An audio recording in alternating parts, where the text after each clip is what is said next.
Cuz-a-roo. Carl has one of my favorite podcasts ever. Who are these podcasts? It's called, run by a guy called Carl. Who are these podcasts? And it's a podcast review. I was on Who Are These Podcasts yesterday. It's a great show. Have you ever listened to it? I have not. It's a quality show, and they have good ideas. Yeah, he just mercilessly rips on people. Some of it's quite hilarious. These guys are making some fucking points here. I like what they're wonder saying. you like what they're saying. It's hilarious. The show's hilarious. It's showtime.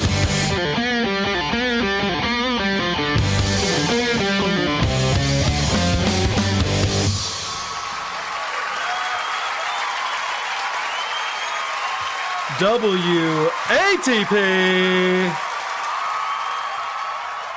Hello, bag slappers and cuzzaroos. Welcome to another episode of Who Are These Podcasts, the only show that can throw that speedball by you, make you look like a fool boy. I'm your host, Carl. With me this week, the host of The Dick Show. It's Dick Masterson.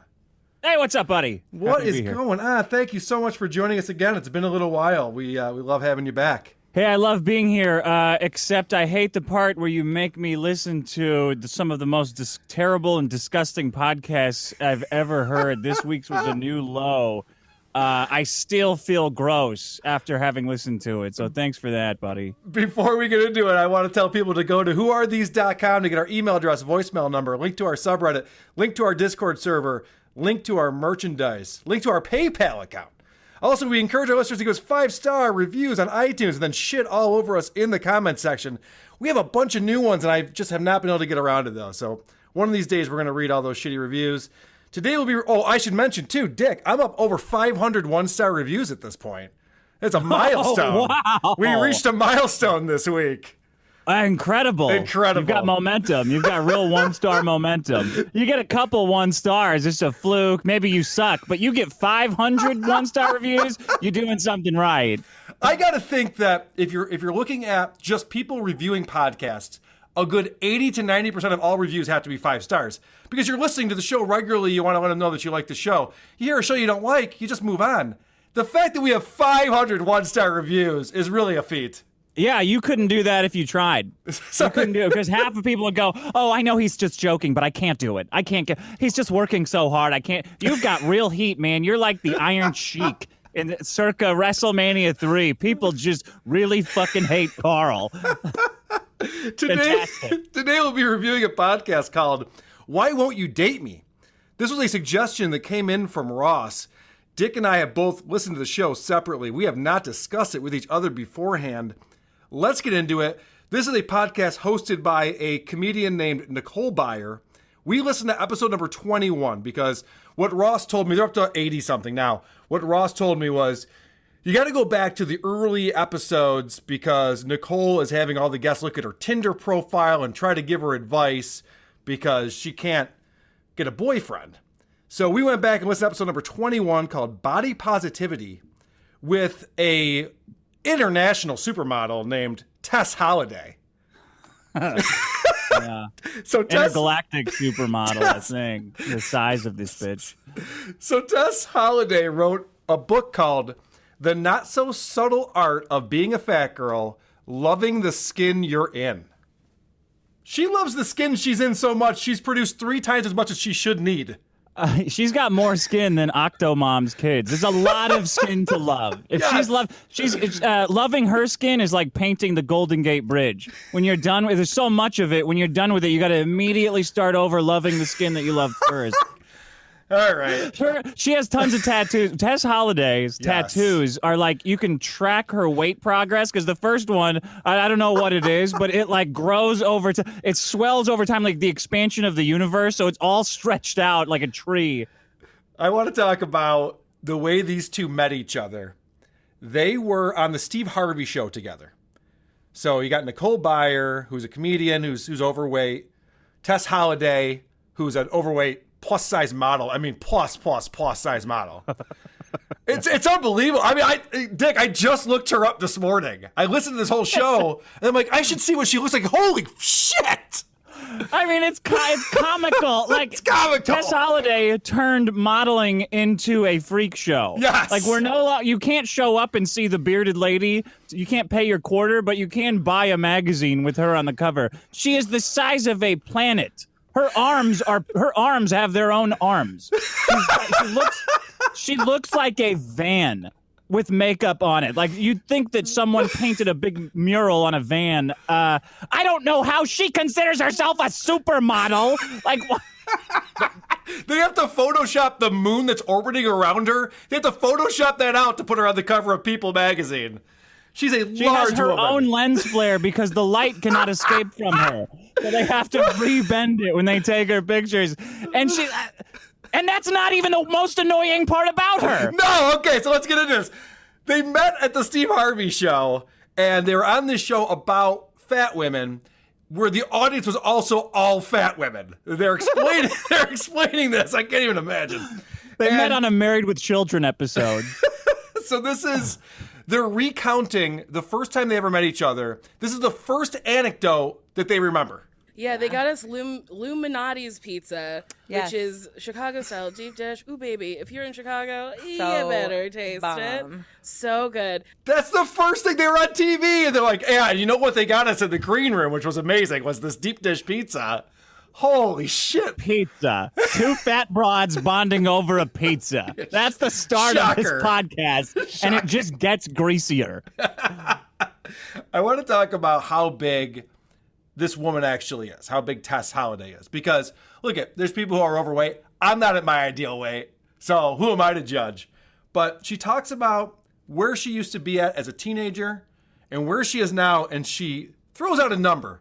So since she's thrown out the number, I might as well make everyone aware of this. When I was a teenager, I hated myself. And I was like, I wish that I could have been like 160 pounds ago, been like, your life is good. 160 pounds ago, Dick. Ago. That's an entire teenager. She wishes she could go back to when she was less people. Back then I was just one person. Now look at me, I'm three people.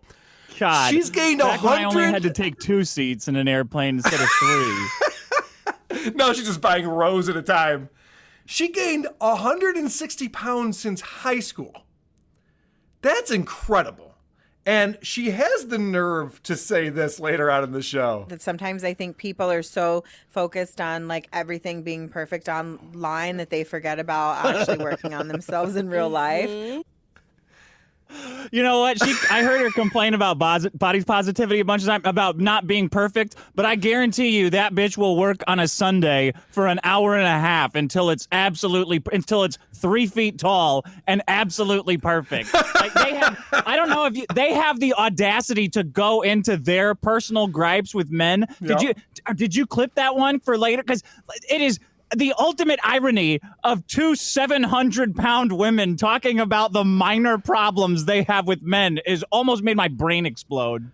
Well, it's unbelievable that she says, there's all these people here who are so worried about their online persona. They should take some time and work on themselves in real life.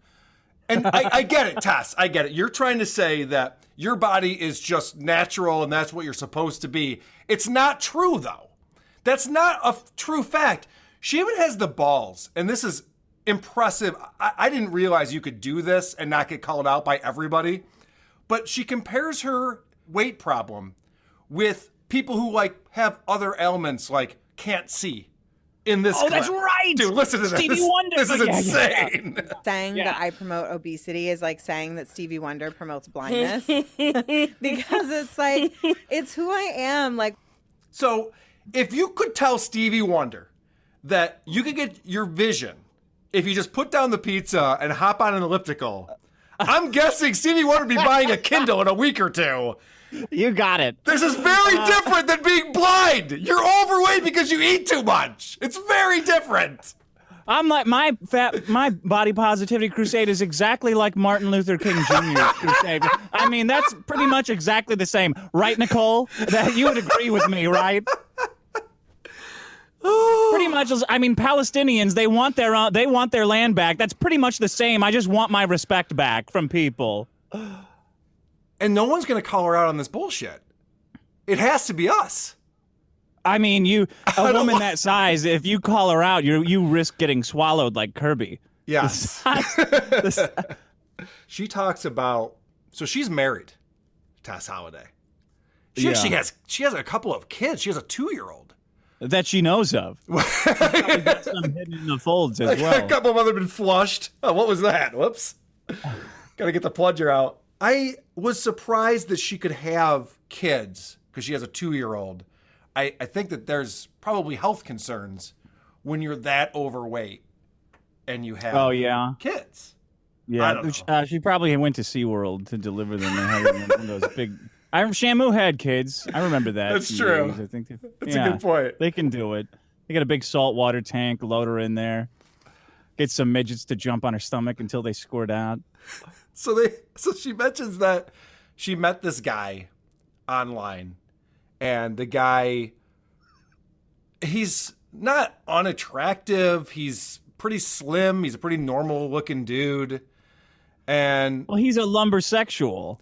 Yeah. Have you looked him up? He's got a big beard and like suspenders. Yeah. He's the ultimate hipster lumbersexual. Bisexual lumbersexual. Well, she lets this slip. Well, maybe she doesn't let it slip, but they're talking about him forever. And then she says this, and the record's scratched at my house. I'm like, wait, what? My husband's queer, which is a lot of fun because I can. What? Okay. I'm not up on things. What does queer mean? So queer is that basically he's attracted to anyone and everyone, regardless of their so he's attracted to. He used to say that he was like pansexual or bi. Okay. So they've changed it now. So queer is just kind of like a blanket, an encompassing of everything. So he's attracted to basically everyone, regardless of how they were assigned at birth and all kinds of stuff. Yeah. What in the hell are you talking about? So apparently her husband's queer, which means he's attracted to everyone. And I would say probably and everything too. Cows, elephants, whatever's in front of him, he's going to put his dick in it. He's a planet sexual. Not pansexual. He'll fuck anything the size of a... I love her list, too. Oh, he's attracted to anything. Whatever you identify with. No, just say he's attracted to a manatee. He's attracted to a woman who's 700 pounds. Right. He's attracted to anything animate. Anything that resembles what may or may not have once been a human being, but is now... Anything that looks like the Michelin Man, except is made of flesh, he's attracted to that. What? All these other fucking examples... Oh, he's attracted to... Whatever you identify with. You! He's attracted to you. Right. That's the craziest thing. I don't care if he's into like transsexuals. He actually married Tess Holliday on purpose. I think what they call that, it's not queer, it's not pansexual, it's desperate. That's the word. LGBTD. It's bizarre. It's bizarre Everything behavior. about their relationship is bizarre. This like is the months-long courting process where they didn't see each other for 10 months or something like that. Right. He's from New Zealand or Australia. So for the first 10 months that they were dating, they just had Skype sex, which how far back do you have to place your computer in order to get yourself in the shot? She had to like masturbate in the hallway. She didn't have a room large enough. She had to bring in a mirror to get it wide enough to get her ass, to get just her vagina in frame. She's got a special 21:9 ratio camera on her computer. So I don't know why Skype sex would be necessary. He could see her from the satellite pictures on Google. So, the curvature of the Earth isn't enough to not have her show up. All you have to do is look out your window. There she is. So they date for 10 months and then they finally get together for 5 weeks and then they are apart again for 10 months. This is an insane courtship. Nobody should get married after dating like this. These people they have problems, right? They're weird and gross. Okay. Everything about them is weird. I was listening in my car. I immediately pulled off the road and went to church. And then I ran 5 miles home. So I could know they made me feel sick about the skin I was in. It was so gross. They sound fat. I was listening in the car with my girlfriend, and she goes, "They sound fat. Like it sounds like they are talking with a stick of butter in their throat." Well, there's a really good chance that there's at least some butter in their throat as they're talking, as well as a deep dish pizza. Speaking of gross, there's a funny thing that Nicole says. At first, when I was like, "Ooh, I'm just gonna fuck these dudes," I was like, "Is this gross?" Yes! You having sex is disgusting. The answer is yes. Especially you. Especially you talk. What do you mean is this gross? Yes. Everything on TV all day, every day is telling you that it's gross. People privately are telling you that it's gross. You walk in, there is no one on earth who will not tell you it's gross. Oh, including, you familiar with eHarmony, Dick? Do you know what this is? Yeah. eHarmony is a dating site, and their business model is such that they want members to come on, and then they charge those members a fee in order to meet other single people. Guess what happened to Nicole when she tried to sign up for eHarmony? Here's the clip. Oh, yeah. And then they rejected me. Oh, girl. They said I was part of the 2% of unmatchable people. A dating site literally said, "We don't want your money." It would be worse for our business to have Nicole Byer's profile show up for someone than to take your money. Is that insane? We don't want word to get out. We don't want somebody to accidentally screenshot you. We don't want a screenshot of you on Fat People Hate that has our logo in it. They do have a test on eHarmony at the end. You fill out the profile, and then they say, "Okay, put your phone on the ground and stand on it." And if the phone breaks and you can no longer access the app, then you're not allowed to use their system. Oh my God. I didn't know that existed. You know what's fucked up is it happened to me. Shut the fuck up. Yeah, long time ago, like before internet dating was a thing, it was for weirdos. I did the same thing. I filled out the eHarmony thing, and it gave me the same message that it gave Nicole. You are among the 2% of people that we cannot find matches for. And it's correct. So I'm guessing it's because you said interested in women, hate women. I'm guessing I hate them. Because that's why I was like, yeah, we can't help you with that, sir. You're going to have to figure this out on your own. Are you interested in a long-term match? Hell no. Please no. Hard pass.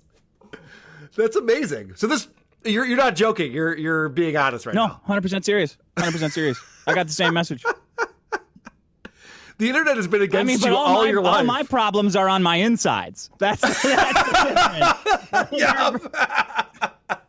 At least I have a nice exterior. See, that's what I do for people. My insides are poisonous and rotten and unmatchable, but at least my outsides don't make you want to puke. That's what I do for you. Nicole, on the other hand, has a rotten inside and also takes up 10 seats on the bus. Yeah, eHarmony saw what you wrote down in your profile and was like, MySpace is probably a better place for you. Just take some selfies and go on MySpace. Yeah. You're a disgusting human being. I want to point out something they said that is definitely a lie. There's no way this is true. Even though it's been shown that men in America are more sexually attracted and favor bigger women. I think it's like 54%. But yeah, there's a ton of surveys and stuff that have been done where men are, and the porn searches in America are all like plus, like it's like the higher favored and plus size. So bullshit artists. So according to these women, who are, by the way, obese, guys prefer morbidly obese. Guys prefer women who are overweight to women who are in shape. And I don't think this is true. First of all, those chicks are not plus size. No. They are planets. Right. If guys are searching for like chubby porn or plus size, whatever porn, even if that's being searched for, they're not looking for them. So that is my first problem. My second problem is this is obviously not true. Oh, it's obviously not true. All you can do is observe people's behavior at work or at a restaurant or a bar. Who are people more excited to talk to? The hot, skinny, blonde chick or the obese woman who's eating chicken wings? That's what I want to. I want to see a beer commercial with a big fat slob like Tess Holliday waddling into the frame, holding two tall boys in each hand, crushing them for you. The minute they start selling beer, the minute Tess Holliday starts selling something that a man wants to buy, that's when I will start buying this body positivity bullshit. Do you know how I know that they're lying? Because they started throwing out specific statistics. Did you know that 54% of men, I'm like, okay, right there, I know that you're fucking lying. This was not a study that was done. I want to know what the methodology was. I want to know how this was researched. There's no fucking way. They did a survey, and guys are like, oh, yeah, I definitely prefer a big fat woman who has no self-control. That's for me. Oh, gym membership, gross. Yeah, fuck that. I'm looking at the searches that define 2018 on Pornhub. It's Stormy Daniels, trans, romantic, trans, outdoor, tattoos, Tinder, Bowsette, threesome. Nowhere in there is Jabba the Hutt featured. Right. Everything, you go to these sites and it's all like stepmom and all this like fucking taboo shit. It's never like obese stepmom and son. I've never seen that. It's one of the... Anyway, they later on in the show say something that totally negates that entire theory that it's even possible that guys are into fatter women when they say this. I mean, because most of my sexual encounters had been one-night stands because that's all that guys were giving a fat girl. I'm in the same boat currently. I haven't... There's one person in my life that I've had sex with more than 3 times. So which is it? Guys like fat girls, but just one time. It'd be like, I just want to test drive that Porsche. I don't want to own a Porsche. That sounds like a terrible idea. It's because of the stigma. It's because of the stigma. Right, that must be it. We just don't want to be seen with a fat girl. That's why. What it is. Yeah, right. We just need we just need more inclusivity. If everyone just gets on board with how ashamed, so we can get over our shame. It's our problem. Mm-hmm. And that's exactly what they're trying to opine, is that guys, when they're surveyed and it's anonymous, are saying, oh yeah, I prefer obese women. But then, if they're seen out in public, it's embarrassing. However, they just said guys will come over and fuck them once and then never again. That you're not in front of people at that point. You can keep fucking them if you prefer to fuck obese women. You don't. That's a good point. I've dated plenty of girls I didn't want people to see, but I fucked them more than once. Right. Of course. Of course you did, because you can't stop them from blowing up your phone afterwards. It's going to happen. You're, all right, fine, fuck it. This is another thing they said that totally makes zero sense. To me, fat's not an insult, but someone going, you're fatter than I thought is the same thing as like, oh, you're uglier than I thought, or like... That's like Maddox logic right there. Fat's not an insult, but if you say that I'm fatter than you thought, that's very insulting. Well, then that's because being fat is an insult. That's why. That's why that is. You're more of this negative thing. Yes, right.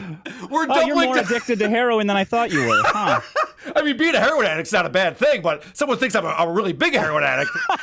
Yeah. What? Oh man, I wish alcoholics got to talk about ourselves like this. Oh yeah, man, we just like to drink all day, every day. No big deal. I saw a study that women prefer guys who get blackout drunk and beat them. I mean, just 62% of women prefer to date guys who do that. I believe that study though. That one might be true. Yeah, that might be true. So I just want to see a James Bond movie where the Bond girl's 350 pounds waddling in with a Klondike bar in every scene. They're fucking up James Bond enough. They might as well. What's next? What's next? Speaking of them saying things that are obvious lies because they catch themselves in the lie. Yeah. I mentioned earlier that Tess Holliday is a model, which I'm still trying to figure this out. Model T. So Tess explains that she's excited to go to Fashion Week. I'm actually going to Fashion Week for the first time. Are you walking? I'm not. I walked last year. I'm not walking this year. This year, I'm going with Sebastian, the hair company. All right, Dick, did you pick up on the subtlety of that lie? that she's not walking because she's chosen to go with the hair company? Close. She says, I'm going to Fashion Week for the first time. Oh, are you doing the catwalk? No, I did that last year. Okay. Here's the problem with what you just said, Tess. You didn't do that last year. You're going for the first fucking time. And you're a liar. Because nobody wants to see a 300-pound woman walk on the catwalk. Who the fuck, what designer is going to say, yeah, put my scarf on? Fuck that. You want that picture getting out? It's not up. I mean, I'm sure that stage is not up to code. You can't have a truck stop scale before the catwalk. There's not enough room, and there's just no way they can build scaffolding like that to take her weight. I mean, logistics aside, Dick, I just don't understand. I think you're right. Uber Eats within range to keep her satisfied backstage. She's going to gobble up some of the models, then no insurance company will cover Holy that. shit. She gets back there, and there's just lines of Coke everywhere. She's like, where the fuck's the deep dish pizza? You women don't... You women don't eat deep dish pizza? What's wrong with everyone? Wings. She's starting to line up buffalo sauce. All right, I'm ready. Let's do this. At one point, Nicole talks about watching porn. And this is after they're saying, you know, my husband is queer, which means all these crazy things that no one's ever heard of. And I mean, it's just so silly. It's just so silly now at this point. I don't know what any of this shit means, but so she says, my husband's queer. So then Nicole tries to relate and talks about watching porn. Because I was watching porn like 2 nights ago, and it was like a circle jerk on this woman. And I was like, what's gayer than that? Like getting all your dicks out with your buddies and like jerking off to the same girl. Like, so Dick, I have an answer for that. So what's gayer than that would be homosexual intercourse. It would actually be slightly gayer than jerking off on a chick. Just slightly gayer. Yeah. Slightly gayer. Like having a boner in your asshole would actually be gayer than that. She asked. Gayer. She asked what's gayer. I got a couple more clips on here that I want to play. Nicole explains. Do you have the small face clip? You know what's so funny? I heard that. I'm like, oh, I got to pull that for Dick, and then I didn't because I'm like, is that, I don't know, that too inside? I was sure you would have that. As soon as I heard it, I was like, God damn it. And by the way, that is actual body positivity. Like, the body positivity movement has been hijacked by fat broads. Yes. It should be like, oh yeah, your body is deformed. That sucks. But it's cool that you're making it work. You play guitar with your feet. That's cool. You got a weird indentation on your chest. That's cool. You got kind of like a fucking weird birthmark on half your face. That's cool. But then fat broads came lumbering in on their rascal scooter saying, yeah, we need it too. We need body positivity too. I'm like, well, I don't, it's not the same. You're not blind. That's a great point. So for anyone who is not familiar with the Dick Show, Dick has a small face, or at least it's been reported back to him as such. Yeah. It doesn't really fit the size of his head. Yeah. I think it's been exaggerated in some illustrations that I've seen, but either way. And the woman says, you know, my face is actually really small, and I think they talk about how they photograph really well, and they're very attractive. Oh. Do you remember that? I was like, what? Okay. I mean, not for nothing, but you can't get anyone to date you, and you weren't allowed on eHarmony. I don't know how well you photograph. I mean, I'm just throwing it out there as like evidence that maybe that's not the case. But yeah, it was funny she talked about her small face, because you're right. There are people who have things that they cannot help. There's nothing they can do to fix those things about themselves.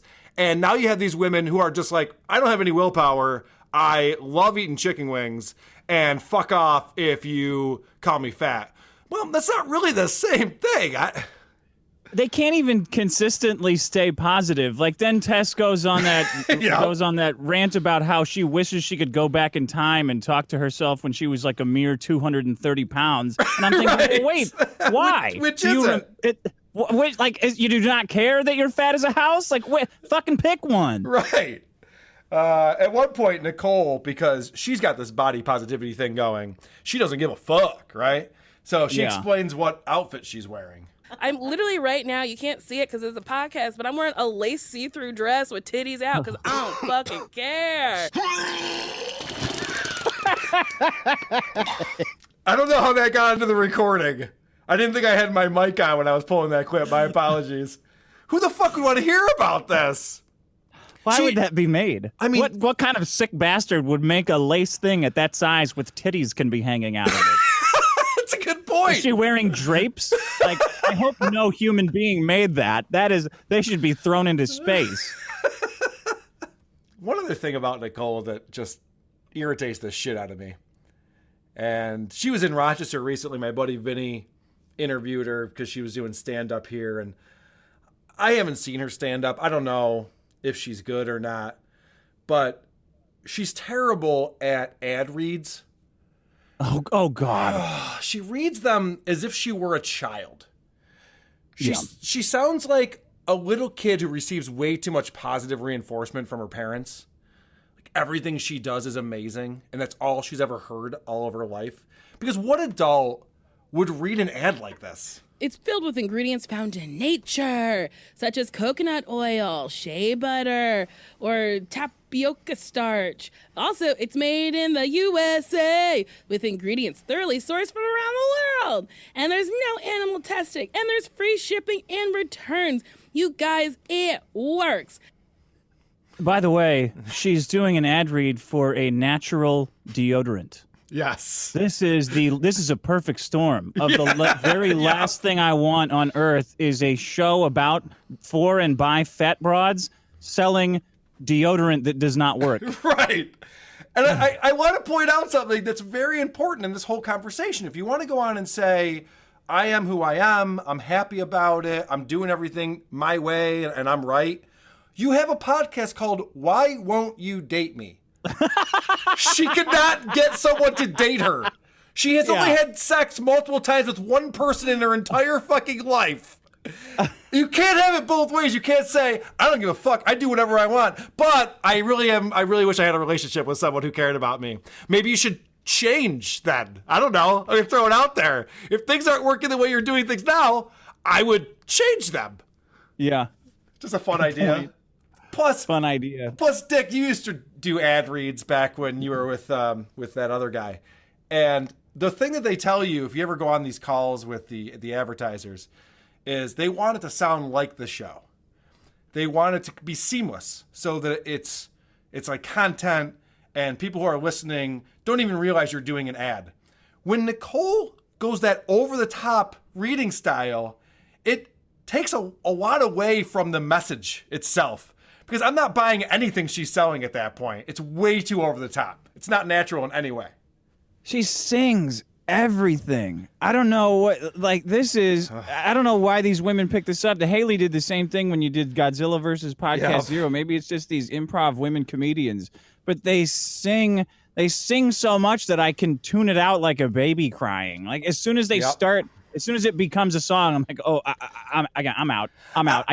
I cannot dedicate the brain power to decipher what you're saying. I'm out. I'm Haley Mancini. This is Nicole Byer acting like a child. Yeah. It's embarrassing. It's terrible. The other thing that she does on the show is she likes to pull out her Tinder profile and get the guest's reaction to it. Because remember, she's trying to get help. Like, I can't get guys to date me. What am I doing wrong? Maybe help me with my Tinder profile. So our friend Tess takes a look at her profile and decides to critique it a little bit with this. It's very good. I also like that you say I got a fat ass, so if you're not into it, bye. Mm-hmm. No, Let 'em know. I love it. So according to Tess, it's a great Tinder profile, except for it doesn't work. That's the only problem with it. And I like that she says, I love that you say, I got a fat ass. Here's the thing that these obese women don't understand. There are guys who are into fat asses. They're not into fat women. There's a difference. There's a very big difference. When a fat ass is attached to a fat woman, it takes away all of the fat ass powers. It no longer has the superpowers of a fat ass. You've now negated them all. So stop being proud of that. Relatively normal sized ass. Right. Like, it's not a fat. If it's the same size as the rest of you, it's a normal sized ass. You got to put it on a smaller. It's a relative thing here. Relativity. You should understand that because at your size it comes into play. All right, I got to get Crippled Jesus. Crippled Jesus wants to get in on this. He actually listened to this show. I guess he didn't realize before the show that we were going to have him on to review his show. So he went and listened to this podcast, and I feel so bad. I feel bad that anyone listens to these shows. Like, our motto is we listen so you don't have to. Like, please, don't put yourself through this.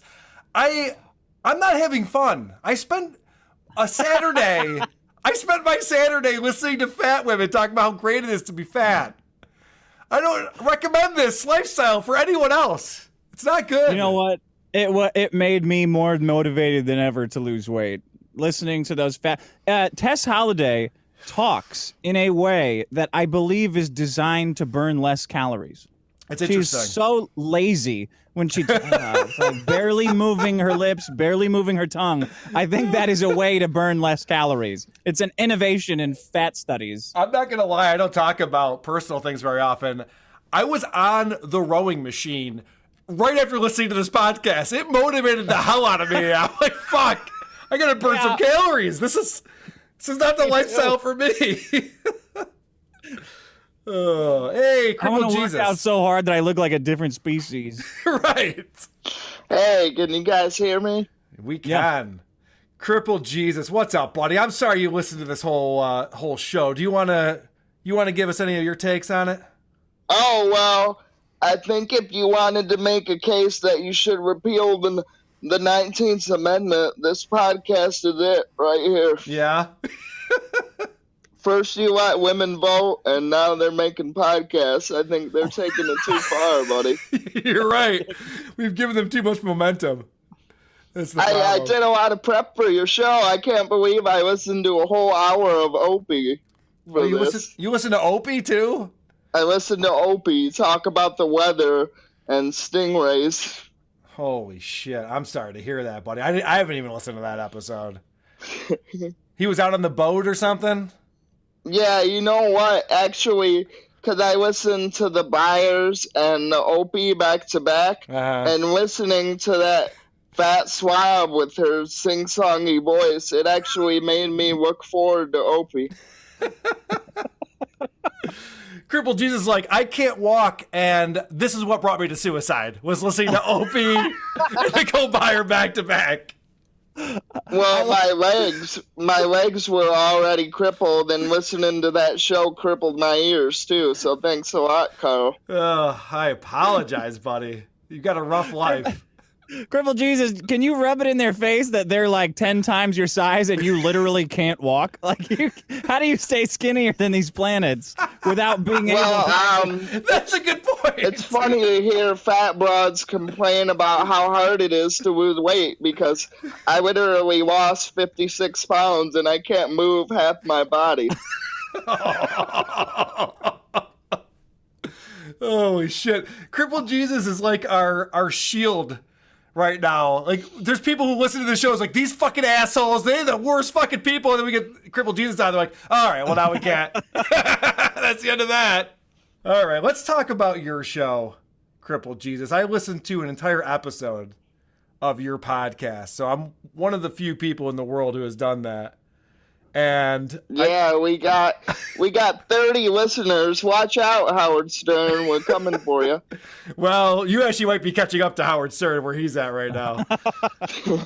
So I listened to an entire episode. I have some clips that I want to play from it.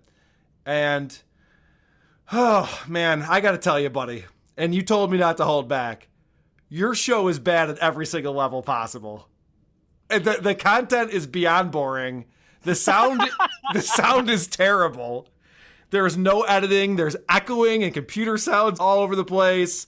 The levels need to be adjusted. Compress it a little bit. Do something on there.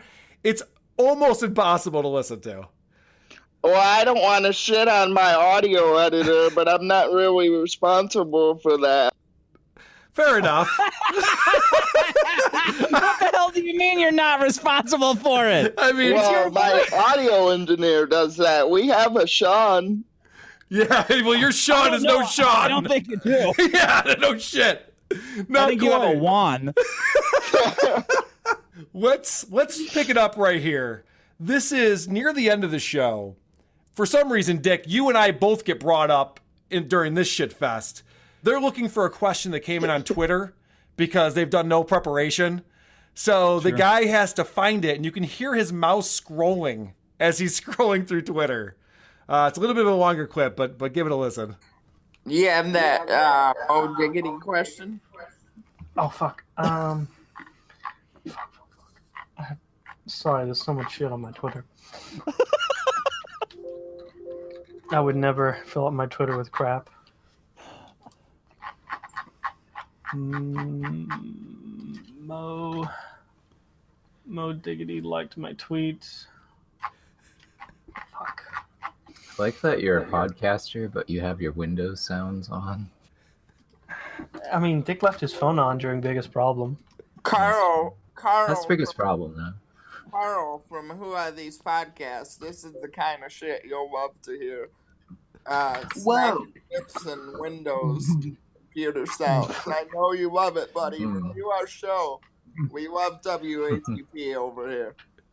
Luckily, unlike those other shows, I try to edit out all the things I'm bad at. You didn't, though! You left it all in! He literally said, I'm going to edit all of this out. I think it's a running gag with him at this point. It's not a good gag. It's not a good gag. Not a good gag. It's like that's like ASMR for an accountant or something. Like people who work in a cubicle, they just hear a mouse scrolling all day and various bing bongs from the operating system going on as they're drifting off to sleep. And now I don't want to get to your quips before you play them, Carl, but do you have a compilation of me interrupting guests? No, and that's another thing I wanted to tell you. So Crippled Jesus sends me a note. We would love for you to review the show. And I like it when hosts ask me to review their show. I think that's awesome. But don't tell me what to make fun of, asshole. I'll tell you what I'm going to make fun of. I didn't pull any of you interrupting your fucking guests, all right? That's not what's funny about your show. What's funny about your show is the actual content itself, like this example where there's so much dead air. No one knows what the fuck they're doing there. And then when they do come back, on, you say something that's completely false. I work hard on it. I just get on the shitter and I think about what I'm going to do that day. All right. And, sorry. The upcoming arm wrestling match. Are you like a professional arm wrestler, like in that shitty Arnold Schwarzenegger movie? All right. Arnold Schwarzenegger never made an arm wrestling movie, Crippled Jesus. You're thinking of Sylvester Stallone. It was, yeah. It was Sylvester Stallone. Yes. That air is deader than your legs, Crippled Jesus. What are you guys doing? Yeah, this is probably a good time to tell you guys this, but I don't actually listen to these when we put them out. Oh. Well, why do you expect other people to then? How about... Well, I have a thing with my voice. I hate hearing my voice, so I can't listen to these. But... Well, maybe the audio editor could listen to it and edit some of the audio. That's good. That's good advice. It's really easy to do too, especially with dead air. You don't have to listen to it. You can just look at the waveforms in the software and say, "Oh, I can pull all this out. Oh, we can take this and tighten this up a little bit." There is a silence remover built into every audio application. You just click it, removes. All right, I want to talk about. I don't know who's on your show talking here, but. You're talking. You live in Detroit, Crippled Jesus, or you live near Detroit? I do. Okay, this guy is talking to you, and you mentioned Detroit, and then he asks you this question. Yeah, but I kind of don't want to go to Detroit because I might get shot and like. Even she knows. Yeah. That's a good question. Like, how is Detroit for you? How is what? Detroit for you? Because I know, okay. TV and other people tell me that Detroit is quite crime-ridden, and I know that like they have like bulletproof glass on some of their McDonald's. So my question is like, how does that affect you as a crippled person? All right, first off, Detroit sucks for everyone. How is Detroit for a person who can't walk? It's amazing. It's all the crime and everything. No, it's fine. It's great when you can't walk. What kind of fucking question is that? Secondly, he says... I mean, I think Detroit gets a bad rap, but that being said, there is a reason why there's bars on every window of the building. It's a shithole. I mean, we all know it. LA's a shithole too. It's fine. Right. Whatever. It's not a big deal.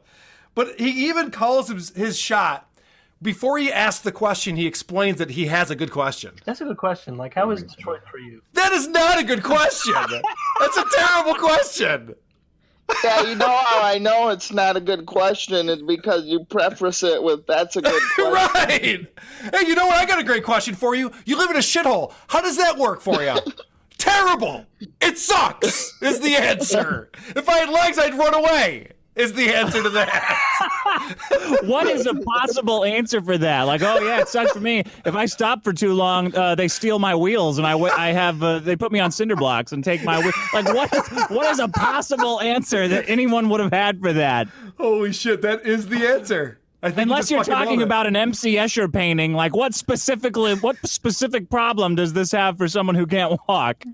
I mean, the buses are pretty bad, but like I said, I don't go down there a lot because I don't want to get shot. Yeah, that's exactly right. You don't want to get shot, so you avoid the city. Doesn't matter what skin color you have, what disabilities you have, if you dyed your hair that day, none of that matters. It's a shitty place. I want to talk about, there's a guy on your show, and I apologize, I don't know who any of these people are. He has no... He talks a lot on the show. Okay. He's the audio engineer. I know, poor Had is in our Discord right now. I'm sure he's not having fun with this. At this point, they're talking to some guy about him having a girlfriend. Listen to how low energy this is. I just want to remind Dick and the other listeners out there, they're trying to put on a show. But no, Manji, so with regards to you, like, how has your thing been going? Have you been able to pull in anyone recently? Recently I'm seeing someone. Well, I mean, there's not much to tell. It's just like a slow, regular relationships.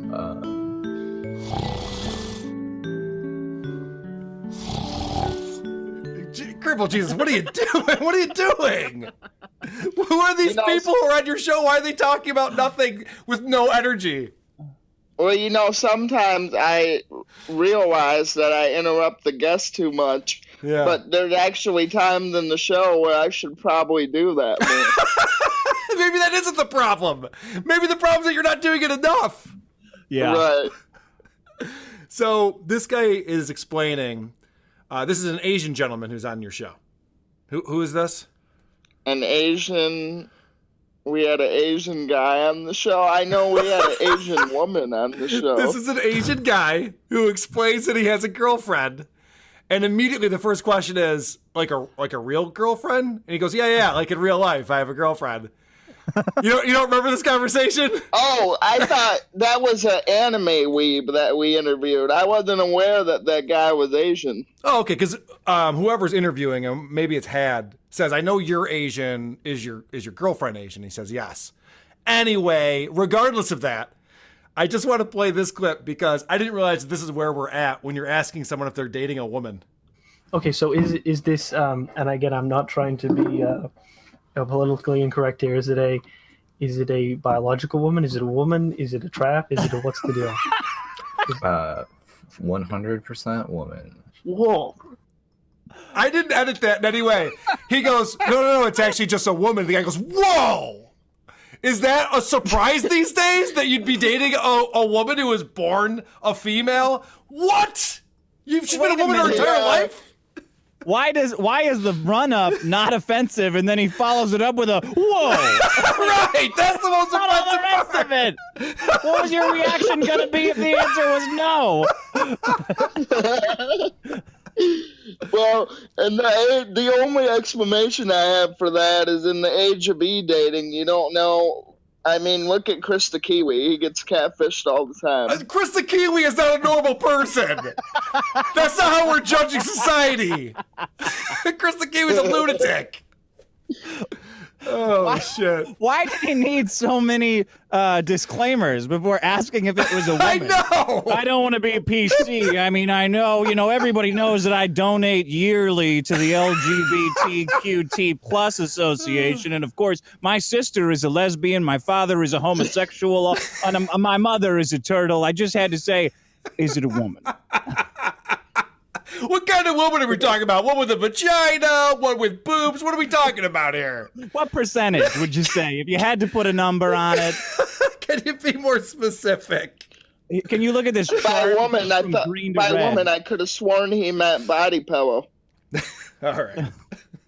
All right. This is the best because at one point, Crippled Jesus is talking about how he prefers black women to white women because he finds white women boring. But then he also says this. I mean, to be fair, women are boring in general with their conversations and they're kind of shit at it. Cripple Jesus, you have the balls to say that an entire gender is boring? You? That's impressive. You're saying that other people are boring. I mean, amazing. We don't do the upspeak, at least. Okay. Yeah. Well, you got me there. You got me Well, there. you and McAfee are in the same boat, I guess. You like black women, huh? What about Nicole Byer? Do you like her? Yeah, Nicole Byer's single. Did you know that? Did she get your wheels spinning? Oh, she's too fat for my taste. Is your chair rated at weights of that size? Could she possibly ride on your lap, or is that too much? Would it give out? The back seat of my chair actually does have a weight limit on it, so I'm pretty sure she would Titanic the whole chair if she got on it. Dick, you know what's really funny? This whole show, the premise is, why won't you date me? And she explains, well, I have my own money. Guys don't like that. I'm traveling all the time. I'm black. She has all these reasons. Crippled Jesus just summed it up. He goes, oh, no, she's too fat for me. That's why guys won't date you, Nicole. That's the reason. That's it. Not that she's just too fat. She's so fat she'll break my chair. Right. I love when they go into why guys are intimidated by them. Oh, it's the best. And the capper on it is that I make too much money. Like, that is of any reasons I've ever heard in my life why a guy would not date a girl. Never, not even once, has she makes too much money come up. Survey says not ever in human history has a man given the answer of, bitch makes too much money. It just intimidated me. An entire lifestyle of buying infinite video games and going out every night does not appeal to me. Yeah, I mean, if I dated her, I could probably just quit my job and do whatever I wanted. So if that's out, forget that. It doesn't make any sense. No. I gotta say that I'm already crippled. If I were to date her, I don't need to date a cripple either. That's not gonna improve my life. No. Poor Nicole, man. She's having a tough go at it right now. I gotta say By the way, that doesn't have anything to do with the podcast, really, but fuck fat people for taking my handicap spots. That's a good point. That's a good point. They get their little scooters. Because you don't have self-control, you fat pig. Stop taking my spots. Yeah, and you know what? After she gets diabetes and gets her legs cut off, maybe you guys would have more in common, Crippled Jesus. That's a good way to lose 100 pounds. All right, so Crippled Jesus, I want to play this clip. You have a great pickup line that you use on women. It's usually the first thing I have to explain to a woman when I'm talking to her is that my penis works. I mean, you're like the Tucker Max of crippled pickup artists. I just walk up to a chick and I'm like, hey, guess what? My dick works. that must work really well for you. The best way to do that is to say, oh, my doctor said I can have kids. Yeah. Oh. Okay. Like, if you go in there and saying, oh, my dick works, they're obviously going to think, well, who the fuck is this rapist? I don't want to talk to him. Well, like, oh. I don't like mechanized rapist. I don't want to shit on your point there, Crippled Jesus, but single chicks in a bar also don't want to talk about having kids.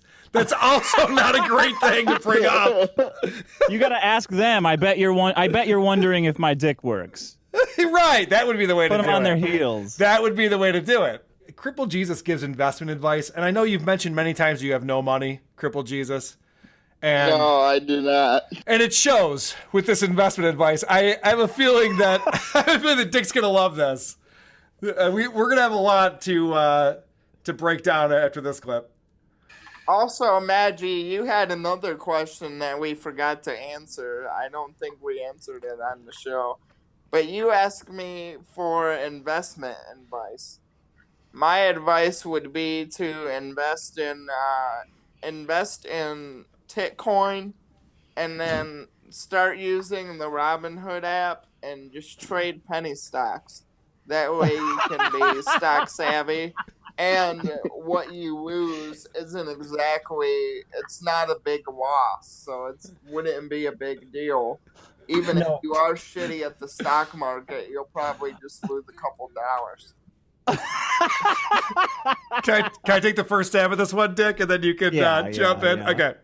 So I think you're being fooled by the word penny stock. So in your mind, you're thinking like, oh, I have to invest pennies at a time because it's a penny stock. It's not like you buy 2 shares of a stock that's worth 75 cents a share. You could still invest thousands and thousands of dollars into penny stocks. Crippled Jesus says, oh yeah, do penny stocks. You only lose a couple bucks. It's fine. That's how that works at all. Crippled Jesus? Did you think that you'd just invest a couple pennies? Yeah. I thought you do like dollar amounts at a time. It's not like where you got to pay like $100 for a stock. I took a page. If you're investing $100, just go find a job. Yes. You don't need to be worrying about investing $100. Secondly, no, you pick how much. Penny stocks are they're totally unregulated. They're mostly unregulated, and they're very, very risky. Yeah, very risky. You will lose your money. They could be entirely fake companies. Like it's boiler room shit. Yeah. They're more risky than cryptocurrency. That was the worst investment advice possible. You picked everything that was the worst I guess advice. I took a page from Ron Babcock, and I thought I could mansplain what stock trading is. That's your fault. That's the problem right there. Is never try to do what Ron Babcock does. It's not a good person to emulate.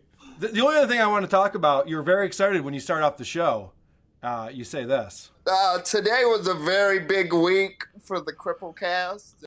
First off, today was a very big week. Not correct, but let's keep going. I don't know if you guys heard, but Larry Blindner of That Larry Show gave me a shout out this week. I think you have the clip. Yes, I do. Here it comes. Okay, I have to ask a question. So That Larry Show gave you a shout out. Did that guy just load up a cassette tape in order to play the clip? What was that noise? I mean, I couldn't tell you. I'm kind of a boomer when it comes to tech. Okay. And stocks. Yeah, and stocks. Well, you see, if you play the penny slots, Dick, you can't lose any money. Because they're penny slots. It's fine. You can just gamble all day and all night. You won't lose any money.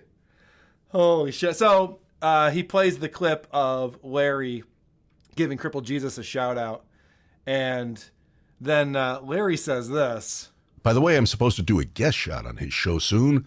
Follow my show on Twitter at That Larry Show, and I'll give you a heads up. Should be fun. Wrong. There's no way that's going to be fun for anyone involved. I guess my final roasting for my own podcast is it's so bad that I don't even listen to it. Well, that's a good point. And I have to ask you, you have this music that plays. It's this guitar music. Is it someone you know who recorded that? Is it a friend? It's a guy from another podcast at the Here's What I Don't Get podcast. Uncle Buck made the music for me. Uncle Buck, okay. All right, I hope Uncle Buck isn't a fan of mine because I'm about to shit on him. This is the worst guitar playing I've ever fucking heard. This is terrible.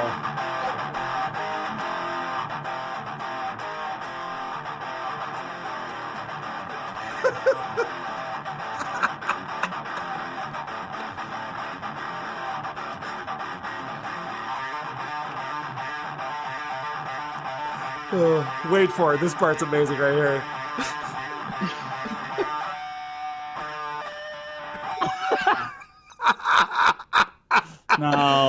That's fucking terrible. Maybe he was trying to how long that show. was. Maybe he was trying to play like a crippled. I think so. It's not good. It's not good guitar playing. There's no drums. There's no bass. It's just some guy jerking off in his fucking bedroom with an electric guitar. That's really bad music. But it does fit the show very well. So, Crippled Jesus, thank you so much for allowing us to review your show. Oh, no problem. I'm a huge fan of the show. And I learned a lot. I should probably listen to my podcast before I release them for the public. Couldn't hurt. Yeah, that's a good idea. Yeah, it couldn't hurt, man. Can I plug the show real quick? Yeah, but real quick, though. It's funny that you do a show that has so much dead air, no one knows what's going on, there's confusing conversation all over the place, and you don't spend the time to go in and go, I should give that a quick listen before I put it on the internet. You don't think that might be a good... All right, yeah, go ahead and give a plug. So we're on Google and iTunes. Just search Cripplecast. And we're also at SoundCloud at soundcloud.com/Cripplecast. If you hate yourself and you want to waste an hour of your time, go ahead and listen to the show. Yeah, that's the other thing, too. You can't even find this show. You don't have a website. You're not even on those websites that just have all the podcasts on them, like Player FM or something. I couldn't find your show anywhere. It was almost impossible. We tried to get on Libsyn, but I'm too poor to afford the feed, so... Well, even Kai is now crushing you in the Discord. All right. Crippled Jesus, thanks for coming on, buddy. Get out of here. Thanks for having me on. It was awesome, guys. Yeah, it was Good great. luck, Crippled Jesus. Good luck to you, buddy. Keep doing the podcast. It's early, man. My show sucked the first dozen or two episodes, so I totally get it. I still don't think we're as bad as Opie. You can debate me on that, but... Okay, well, if that's the standard that you're going by, then yes. Your show is better than Opie, who goes on a boat and sets down a Zoom recorder and then you listen to him fish. Yes, it's better than that. You got me. All right, buddy. Thanks, man. See ya. See ya. He's got to really yell at his audio engineer. Yeah, they're going to have a little conversation, I think. Yeah, don't you fucking embarrass me like that again. You listen to it, you fix it. Your bits are not funny. You never do a bit. You never do a bad audio bit, you son of a bitch. That would be amazing. That's what the next show should be. Crippled Jesus. Just do a show of you berating the audio engineer for an hour. That would be good. That'd be amazing. That would be good content. Make me look stupid in front of Carl. That's awesome. I listened to all of Opie. It didn't even fucking matter. Oh, it's great. All right, here's a segment on our show that we like to do that's called Cringe of the Week. Cringe of the Week. This is the Cringe of the Week, where somebody sends in a clip from a podcast that they think is terrible. And this week we had Larry, who sent in this clip through our email and also posted it in our sub. So here you go, Larry. Yeah, so what they figured out is instead of having the penis, they'll have girls go to town with tentacles and stuff to replace the penis. What? You have never seen tentacle porn, even though they're not tentacles? No, I've never seen tentacle porn. I will once you shut this thing off. No. On your phone right now, go to, I'm sure it's even on Twitter. Trust me, this is not, where I go in my spare time. I'd rather go to amateur sex. Now put in tentacle porn and see what comes up. Tentacle porn. All right. All right. Tentacle erotica. All right, what do we got so far? Oh, shit. You've never seen this before? Oh, fuck, I love it. Oh, it goes in all the holes. Yeah, it's like the octopus is very horny, so it uses its arms. Some people say tentacles, and they put them in all the holes. That would be our friend Opie on Opie Radio as they discover tentacle porn out of Japan together. That was Opie explaining about the holes and stuff, or was Opie pretending not to know what tentacle porn was? No, that was Opie explaining it, but saying that he doesn't watch it. I watch amateur porn, but just so you know, there's this thing that exists, And I cannot wait till we get rid of this boomer impulse to lie about not knowing what pornography is. Right. Like, I heard about this weird pornography. It's called furry pornography. Have you ever heard? Yeah, everyone's heard of it. Everyone's seen it. Everyone watches big titty hentai. Get over it. I'm fucking tired of pretending that we don't do this.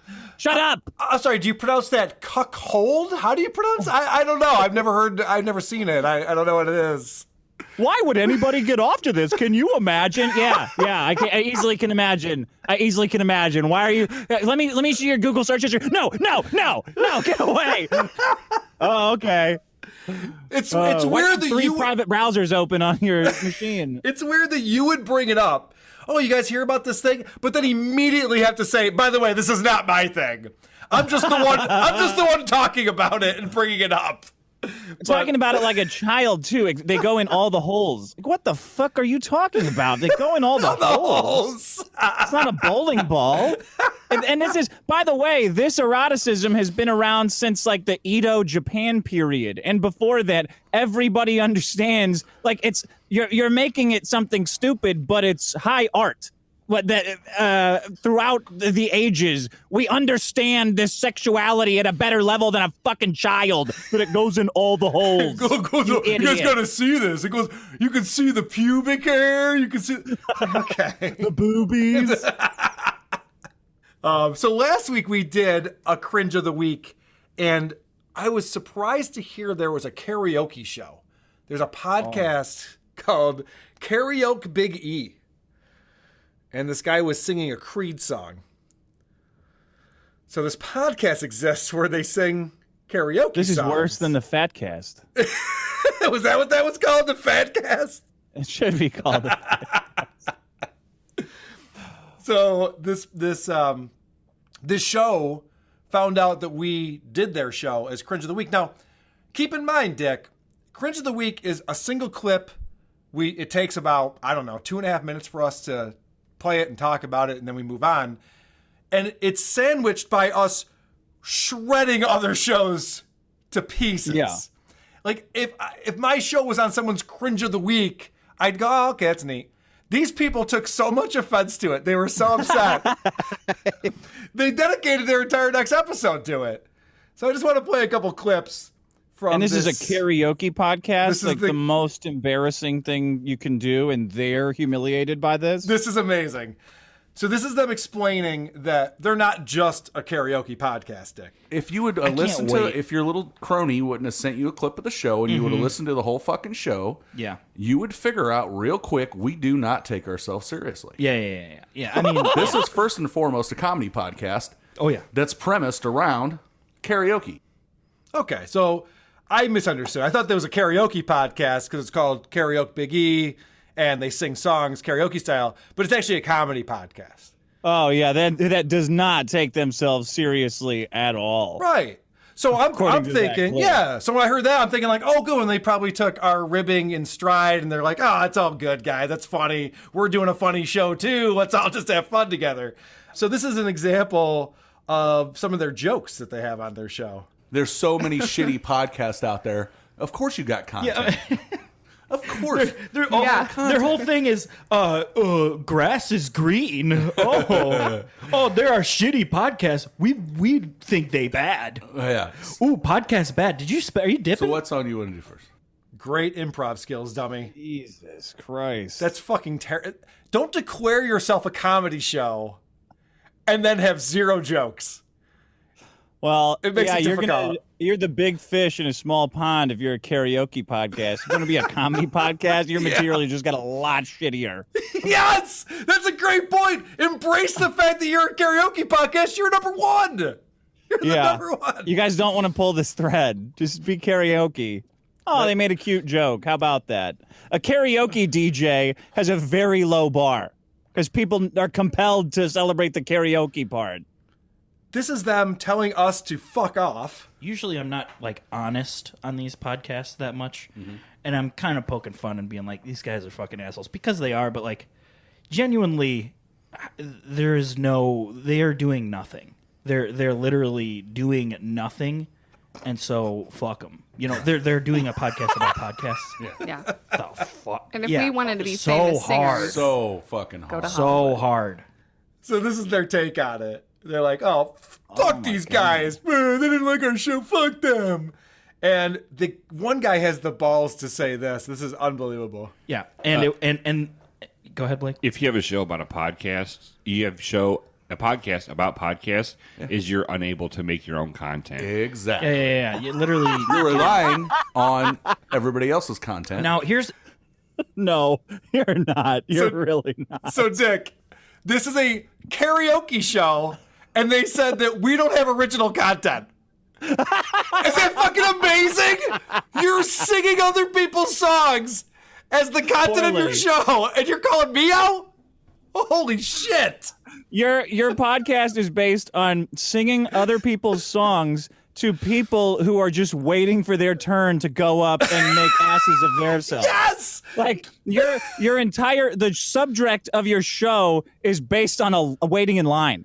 Yeah, no. Because people can't just sing at the same time. They have to force. Your show is based on like a child's talent show where they have to stay there and wait for you to sing your dog shit song just so they can get up there and force you to listen to their dog shit rendition of someone else's song. That's a brilliant observation.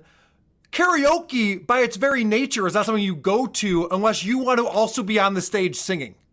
Yeah. It would be like if I started a podcast that was called Open Mic.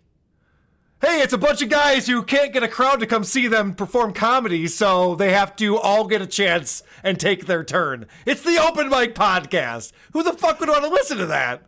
And by the way, your podcast is not relying on other people's content. If other people had content, your podcast wouldn't exist. That's true. Because there would be nothing to make fun of. It relies on people failing at what they're doing. That's a good point. You know, a show that I've never reviewed is the Joe Rogan Experience because he has a very good podcast. If that was the only show out there, WATP would not exist.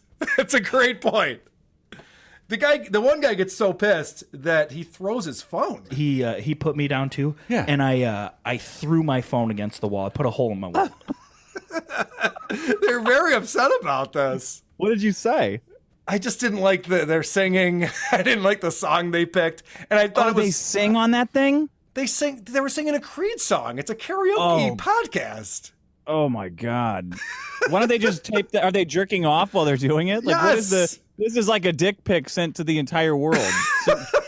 Recording yourself singing karaoke. This is again them calling us out. Anybody that does podcasts, just shitting on podcasts or reviewing podcasts, they have no creative endeavor whatsoever. They're just like, oh, here's a very easy thing. We can just pick random podcasts and just shit on them. Yes, I know. I'm well aware of that. This is an easy format. I just happen to be the first one to pick it, so I apologize. Yes, shitting on shitty podcasts is easy. Those guys are about as tough as the gay couple in Seinfeld. So you're not scared of them coming after us, No. Dick? You're not worried about this? I'm not worried about having to go fuck myself from those guys. They were trying to figure out every reason to make fun of me. One of the reasons was they read the description of the show. It said, Carl and a rotating list of guest hosts. Like, he can't even get a regular guest host on his show. That's not the point. So I'm not trying to get a regular guest host on the show. Meanwhile, karaoke is like heroin. Like as long as you're willing to sit there and listen to it, some poor degenerate will always step up and sing to a MIDI track. This is true. Oh, and those MIDI tracks that they sing to are garbage. He does say this, which I have good news for him. You're going to sing it so poorly. And I want to point this out before I play this clip. We're in their heads. There's this woman who's on the show who's going to sing Dolly Parton, and she's already nervous that we're going to pull clips and make fun of her. You're going to sing it so poorly, it's going to end up on that show. Yeah. We're going to be like, that bitch. Yeah. No, I might know it, though. Just the court. I hope they bring us up every fucking weekend. And they have listeners. See, the thing is, they're not going to listen to us again because all they're going to do is listen to actual shitty ones, and good for you. Right. Fuck off, guys. Oh, the level of butthurt is so weird. Hilarious comedy. I know, it's a great comedy show, guys. Oh, I hope they listen to us every week. Well, they won't. They won't. Anyway, That's all the clips I have, except for the one of the girl singing Dolly Parton. I don't know if you want to hear this or not, Dick. We can move on if you want. Well, I really, really want to hear it. Oh, okay. Well, in that case, that you can do to play it. In that case, I just need I need a beautiful song to wash the day of fat body positivity Yes. and soy boys just insulting me. Good point. Okay. Well, in that case, let me play just this singer who comes on a karaoke show podcast because she's a great singer and she wants to share her talents with the world. That all I really know is here you come again. And here I go. Here I go. Oh, man. Oh, jeez. Oh. Why would they do that? Good stuff, guys. Why would they do that? Good stuff. What's she singing into? An SM57? Like, is she singing into a can? A talk boy? Oh. Is she just singing right onto the tape? That was terrible. Why would they mix her like that? That poor woman. I don't think the mix is the problem, Dick. I don't think Sean, the audio engineer, could have fixed that. All the mixing in the world. Oh, someone was giving her the beat by that game operator. She couldn't have been listening to that backing track, could she? Holy she was nowhere shit. close. Wow. Okay. All right. And there's a whole podcast with that? Yes. Where they sing all the time? Yes. Oh, if I'm ever going to kill myself, I'll go find it. That'll cure me. Karaoke Big E. I pronounced it wrong last time, so now I know. And every time, in between every song, they had to make more comments about us. Like, it was so festering for them. They're like, fuck those fucking guys. Ah! They don't get it. We're just putting on a fun show. Oh, boy. All right. We got to talk about Maddox. Oh, yeah, sure. Do you have time still, Dick? Can you hang out for a little bit? Yeah, absolutely. Right. That's great. That's great. So if we're gonna bash on Maddox, of course, I'll always. I'm like the Kool-Aid man. If anybody bashes on Maddox, you just shove it. You guys talking about Maddox in here? What's going on? What's going on? That's awesome. So I went on Dick's show last weekend, the weekend before, and we pulled some clips from the very last episode ever of the best debate in the universe. And Dame Pesos actually pulled some clips.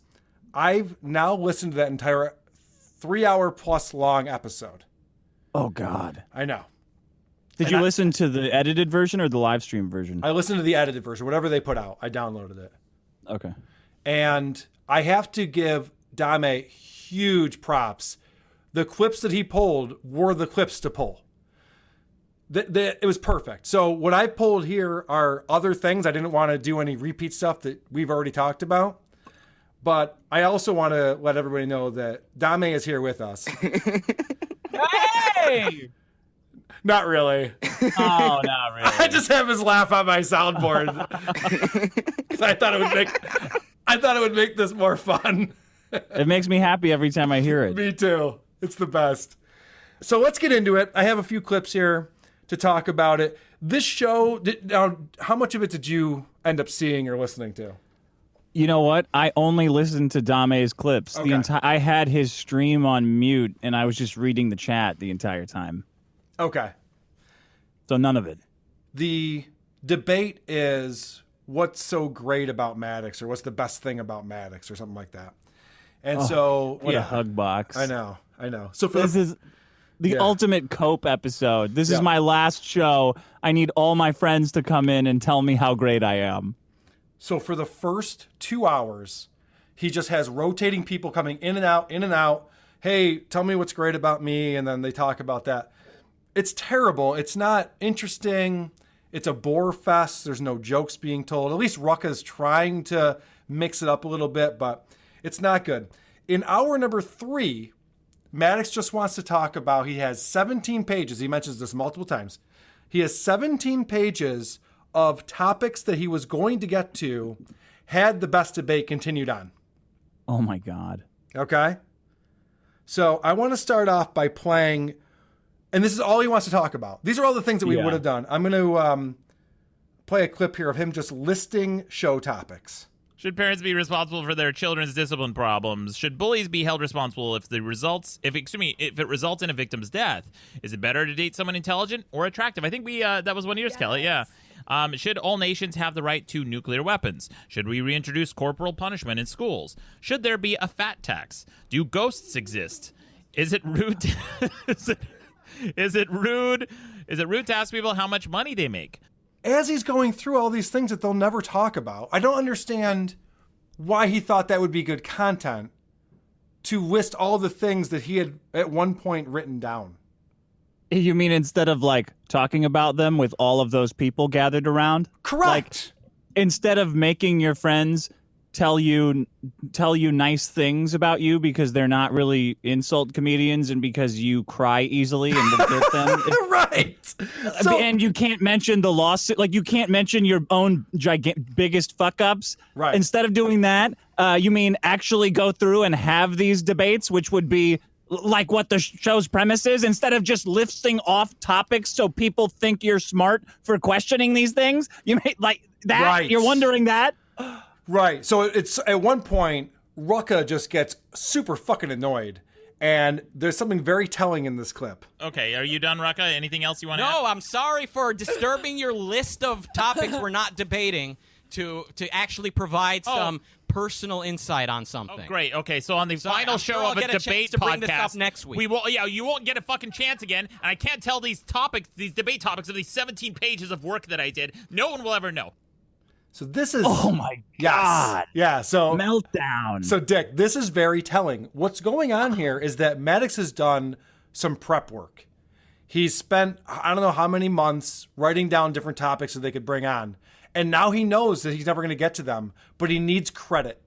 He needs everyone to know that he did all of this work. No, guys, look I have 17 pages. I'm reading them right now. See, I came up with this idea and this idea and this idea. Maddox, let it fucking go. Move on. You're not going to do them. Why are you explaining these to us? And Rucka just got fed up. Like, okay, are we going to talk about shit, or are you just going to list everything we could possibly be talking about, but we're not? Are you going to read your list of terrible Reddit conversation starters? Right, or are you gonna, yes. Like, you brought me here to waste my time to do this emotional jerk-off fest because you need credit for failing. Right. Oh, my God. What a fucking lunatic. Maddox and his... Or George, excuse me. Maddox is dead. Right. George and his prep work, his obsession with getting credit for prep work is insane. It's weird because he's a content creator. That's all he should be doing all the time. And as someone who's played in bands for many, many years and now doing this podcast, creating content is not a noble thing to do. It's creating the good content. And I hope that most of the stuff that I create, no one ever sees. It never sees the light of day because a lot of it's not that good. And I never would go on here and brag about all the songs that we never recorded that I wrote. Okay. That's your farewell tour. That's Guns N' Roses' farewell tour. Right. They just go to stadium after stadium and play riffs that they never developed into songs. Right. And then they angrily berate the audience for not treating that like it was a song. You narcissistic fucking lunatic. It's unbelievable. All right. Here's a little thing I wanted to turn into a song. What do you think? What do you think, everybody? I'm pretty great, right? That's what Maddox is doing. He's going, by the way, I'll never actually do this, but if I had, it would have been amazing. I tried to do it, but it sucked, so I have to cancel it. But here's even less than that. At one point, now we have, and I don't know a lot about The Best Debate. I never listened to this show. I've listened to a couple episodes to review them, but apparently it was him and Rucka, and then Rucka left, and then Ron Babcock and Taylor joined the show. So is that true? Is that correct? Am I right about that? That's what I know. I think I've only listened to it once for this show. Okay. So these guys are way up their own asses. They think that they're a real show that people care about. So this is Rucka, Ron, and Taylor talking. All right, so I want to talk about. So let's guys, this is surreal for some people watching. They've never actually seen the three of us in the same place. Yeah. This is surreal for the viewers. It's just this, all three of us are here on the show together. Can you believe it? They think they're on a real show. They never thought it would happen. Dozens of emails from people coming in. They just can't. They want us to get our comedy minds together to blow them out, to blow their asses off, so we can sell more of George's hair cream or whatever the fuck he's shilling in this episode. What kind of pompous bullshit is that? There are people right now who their minds are blown that the three of us are all on this show right now. So we should probably break down a little bit of the behind the scenes. We gotta let them know what's going on.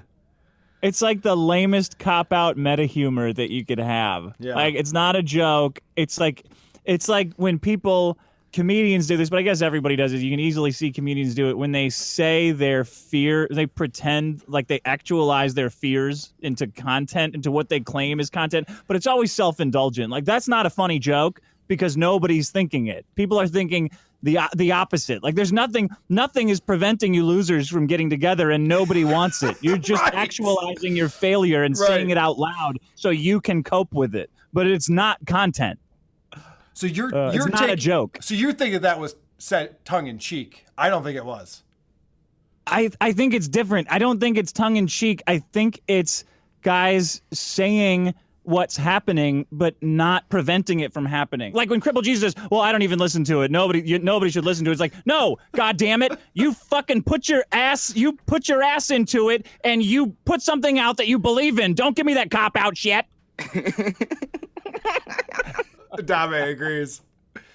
Later on in the show, Maddox also thinks that he's doing a real show when he says this. You know, like one of those things. So this the topic. If you're just joining us, guys, we've got in the room therapist Kelly, Christina, we've got Rucka, and Taylor. He has to do a reset for everyone who's just joining us now. Maddox, this is not the Tonight Show. There are people just like flipping through the channels and tuning in. For all the people who've just joined us, here's what's going on right now. You can't randomly join a podcast in the middle of it. Nothing exists for you to randomly turn to hour 2 of a podcast. He's such a moron. That's such a radio thing to do. All right, if you're just joining us on the phone, we have so. It's like, Maddox, no one's just joining you. We got the weather and traffic coming up next for the entire Earth. Yeah. All right. If you're just joining us, I have Dick Masterson now. We're talking about Maddox's last show ever. Oh, boy. All right. I have a few more clips here that I want to get to. Oh, good. This is Maddox goes off on some poop stories, which is always fun. No, I didn't. I do sometimes take a photo. Oh, you guys want to hear my grossest poop story? No. Nope. And the show has reached a new low. This is what you missed out on by not listening to the show. Nope, and no. Yeah. Does he tell it anyway? Or does he course. Complain about... No, he tells it anyway. It's great. This is a clip that I don't know what's going on here, and I need your help explaining this. The equivalent. I thought it was the election happened, and then a third of your audience... And this is right after we played the clip on your show where he's talking about all of the downloads they've had. He's going very specific into the numbers. And in November of 2017, they changed the counting method. And for that reason, you know, we got fewer downloads, but we still have this many downloads. So after that, this happens. The equivalent. I thought it was the election happened, and then a third of your audience committed suicide. Why? Because was that a debate? I don't know. It was just. You're making Hillary. Okay. You're a cuck. You know what? That was totally authentic. That was a good zinger. Jesus Christ, you're acting like the most seasoned comedian on earth. So I didn't edit any of that. Did Rucka call Maddox a cuck? I think so. I have it zoomed in right here, so listen again. Okay. You're a cuck. How did he allow that on his show? I feel like Maddox doesn't like people calling him a cock. Am I wrong about that? You're 100% right about that. So how did that get left in to this episode? I don't know. It's also interesting that he went from 2/3 of your audience left you to 1/3. Yeah, I know. It kept changing. And then he turned it into a joke, which I don't think he meant right away.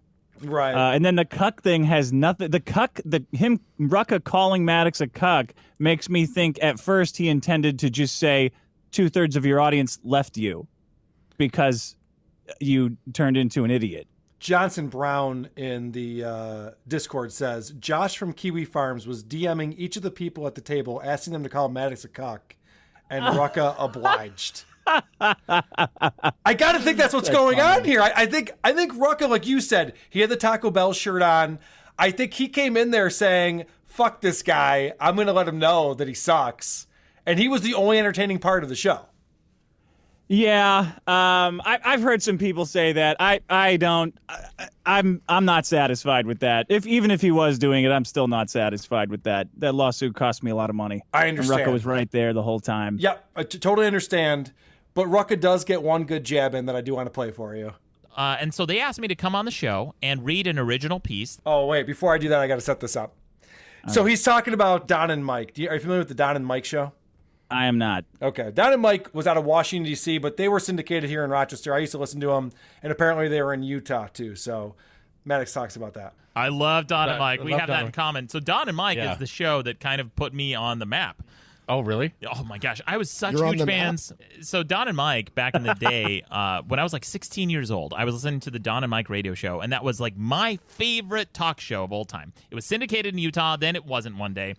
Then when I woke up one morning and I saw my inbox flooded with email. I had like over 100 emails in my inbox. And I'm like, oh, my God, what's going on? Why are all these people emailing me? And it turns out that I was mentioned on the Don and Mike radio show.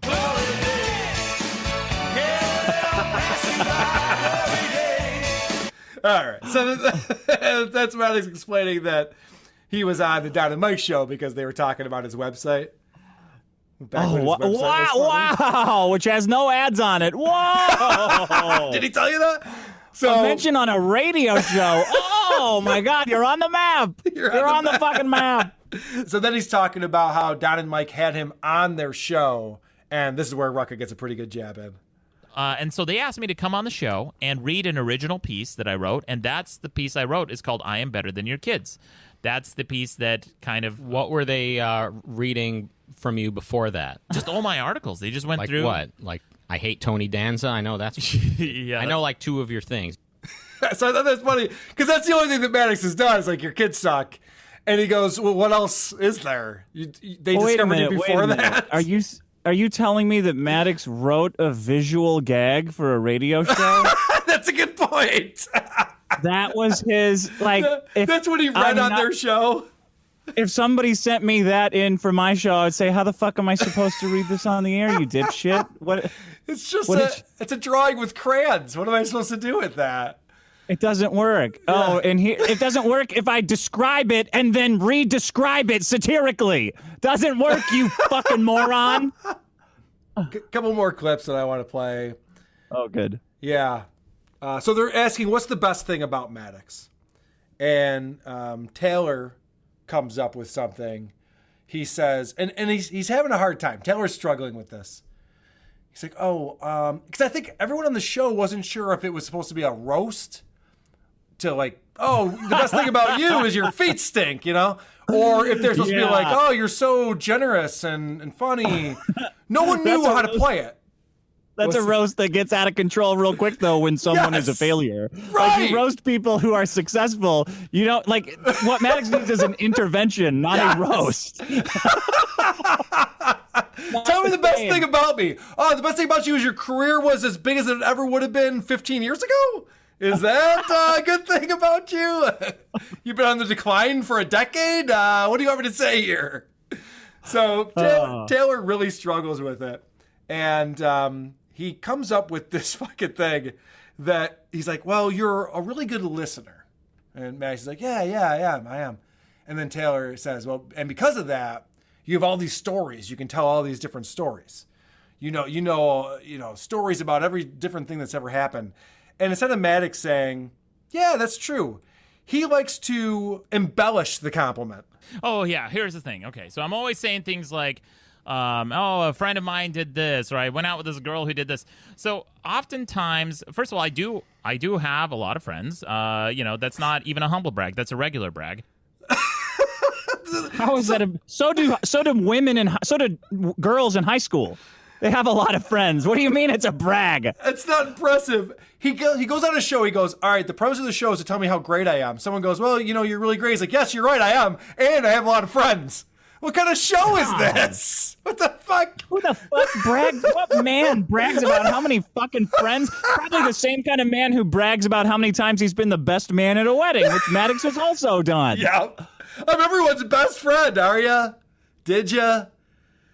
Who cares? It's funny, too, because remember the episode before the final episode? You played a clip on your show where he talks about, it's going to be tough because these Saturdays I have all my friends over. We go out for a drink afterwards. It's like people only hang out with you because you have this show. If you just called them up and said, hey, do you want to get together? They're like, nah, not really.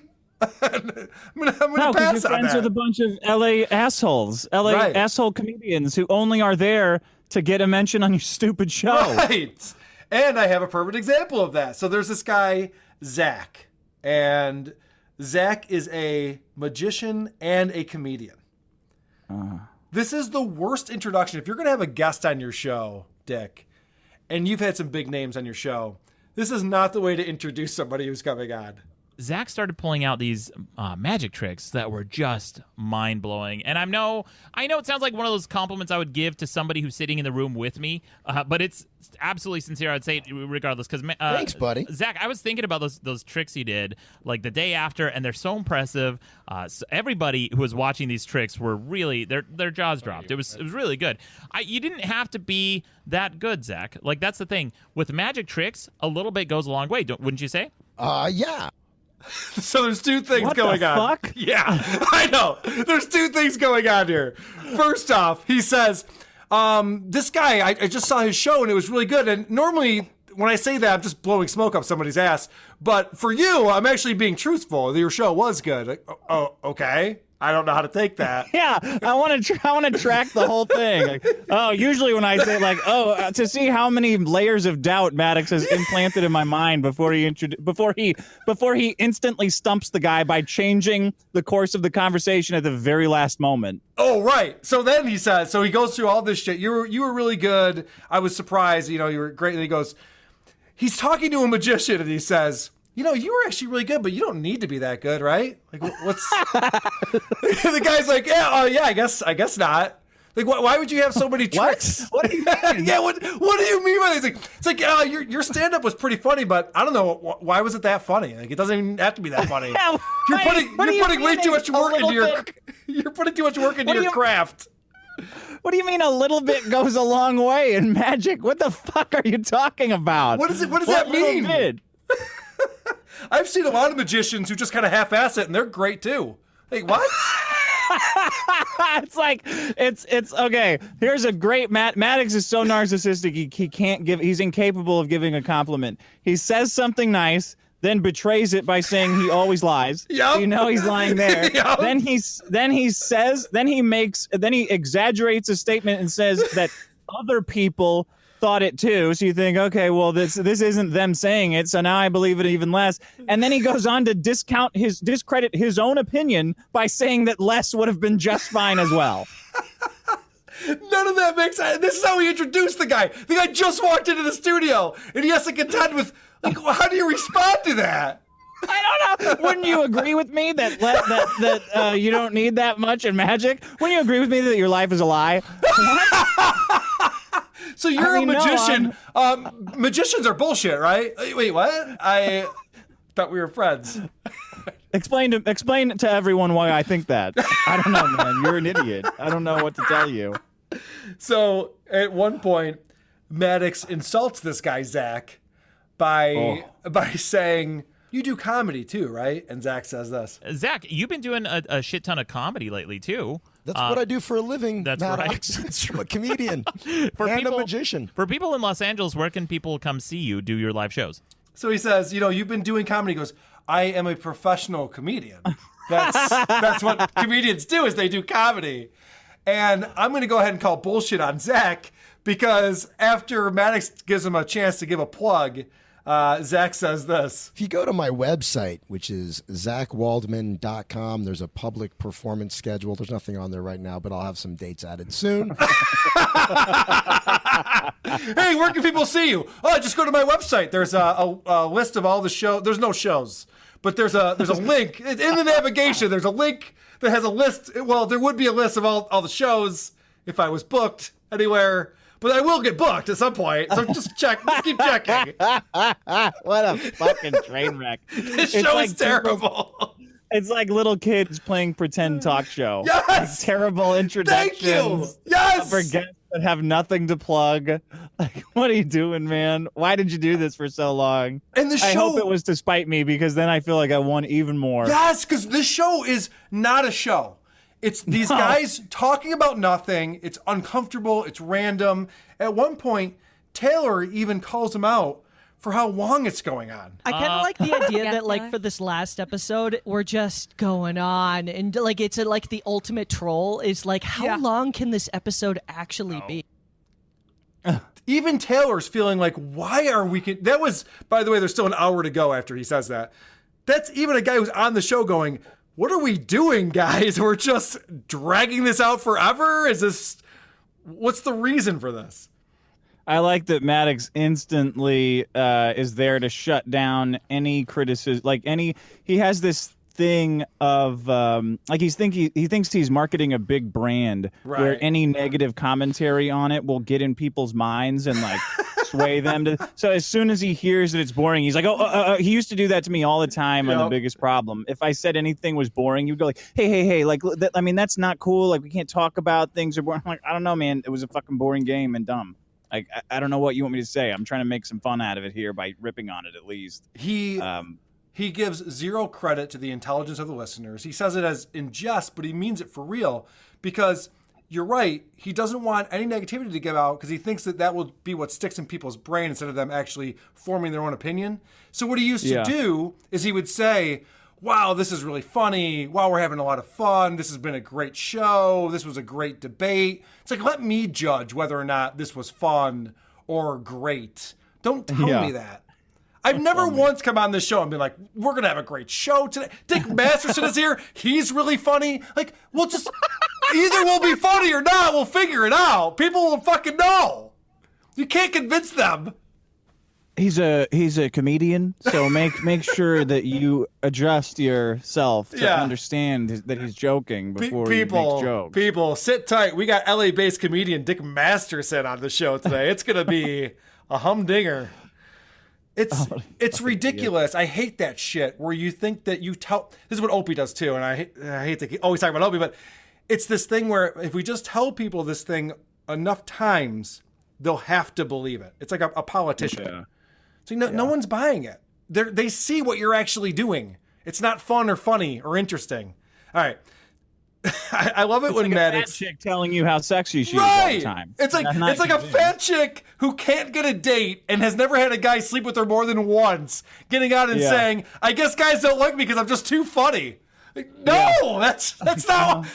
Guys hate girls who are witty and make a lot of money. What? Oh, yeah, can't stand them. What? I'm just too successful for a guy to want to date me. Holy shit. All right. If you say so. All right, I love when Maddox has a notion about the world that's wildly inaccurate, and everyone has to call him on his bullshit because he's so dumb. Yeah, I don't sleep in the same bed anymore. Yeah. Oh. Yeah, real sad. or that's how it started out in the 50s. Christian, I want to throw it to you. What do you think? It did start out in the 50s. Yeah, people sleeping in separate beds. That was the whole thing.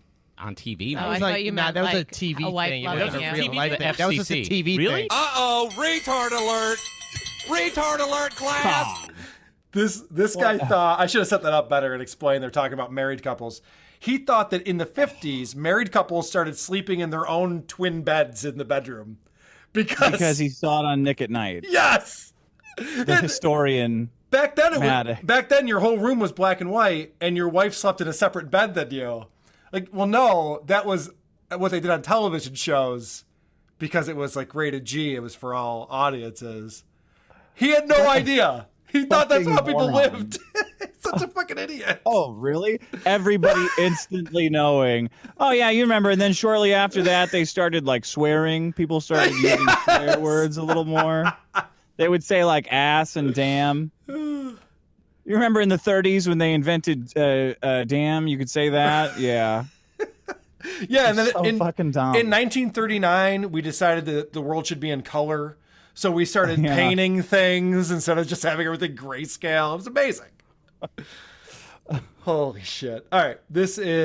I just have this labeled as dumb story. And then I look at my notes for this track and it just says, this woman is retarded. So I don't know exactly what this is. I didn't make good notes for myself, but let's find out. He does have some pretty dumb women on this episode. So let's find out. They sell phones to China too. There's a whole market. Oh, okay. Now I remember. They're talking about this. If you get your phone stolen, this one guy had his iPhone stolen, and apparently, because what can you do with an iPhone when it's been stolen? It's locked down and people can track it. Apparently, they get shipped off to this place in China where all the stolen phones go, and then people use the phones. This woman read an article once that talked about something completely different. She didn't comprehend the article at all, and she has to tell this story. They sell phones to China too. There's a whole market, like in some. Yeah, I read this article once about this guy who, what are his photos were like? He was like downloading photos from this guy in China, and it was like their iClouds had crossed or something. Oh, really? Yeah, and then he went to the city to like meet the guy because he was like following his whole life story. And, wow. Yeah, and the town treated him like a celebrity. It was like this wild event. But it wasn't like a stolen phone. It was just the accounts were crossed. Well, it's like I want to say, I think that the accounts got crossed because, and that's what it was. Because a phone was stolen like a year before, and the guy in China was like bought the phone, like acquired it from like the market in China because they sell all of these phones. Like it's known, like the hub where like stolen phones go is like this specific city. Wow, that's fascinating. Does that make any sense at all? God, cancel women. That is a terrible story. No, Maddox said that was interesting and fascinating about 6 times during that completely inane, probably incorrect, hypothesized summary of an article she might have read. Wildly inaccurate summary of a story that she did not comprehend.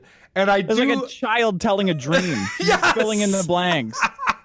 And I did pull this as an ISO because I have a feeling I'll have a lot of use for this. Wow, that's fascinating.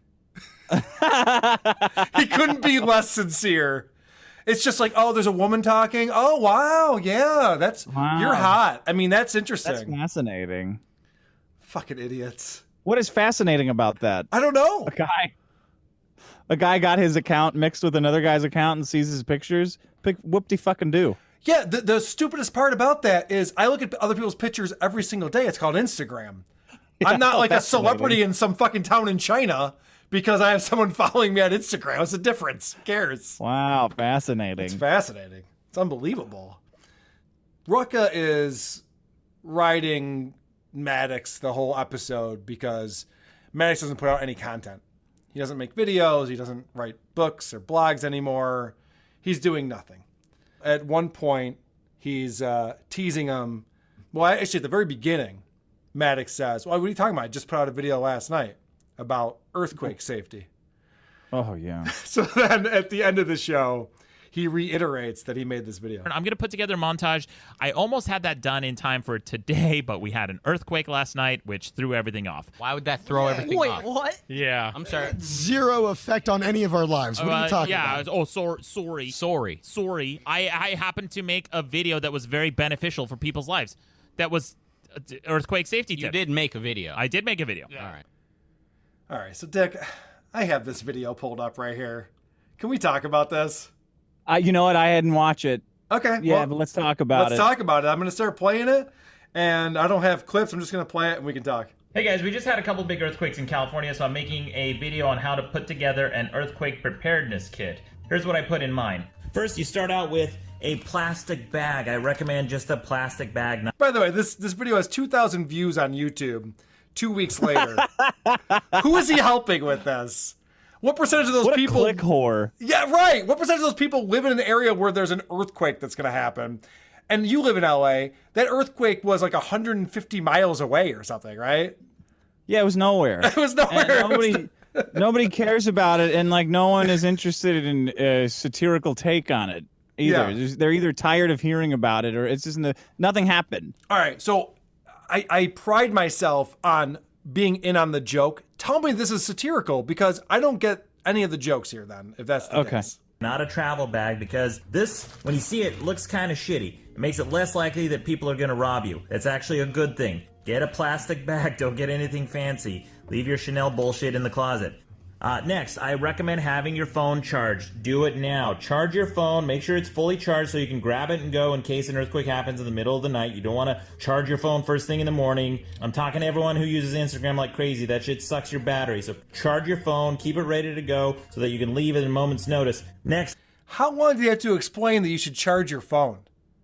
Dick, is this are these jokes? I'm confused.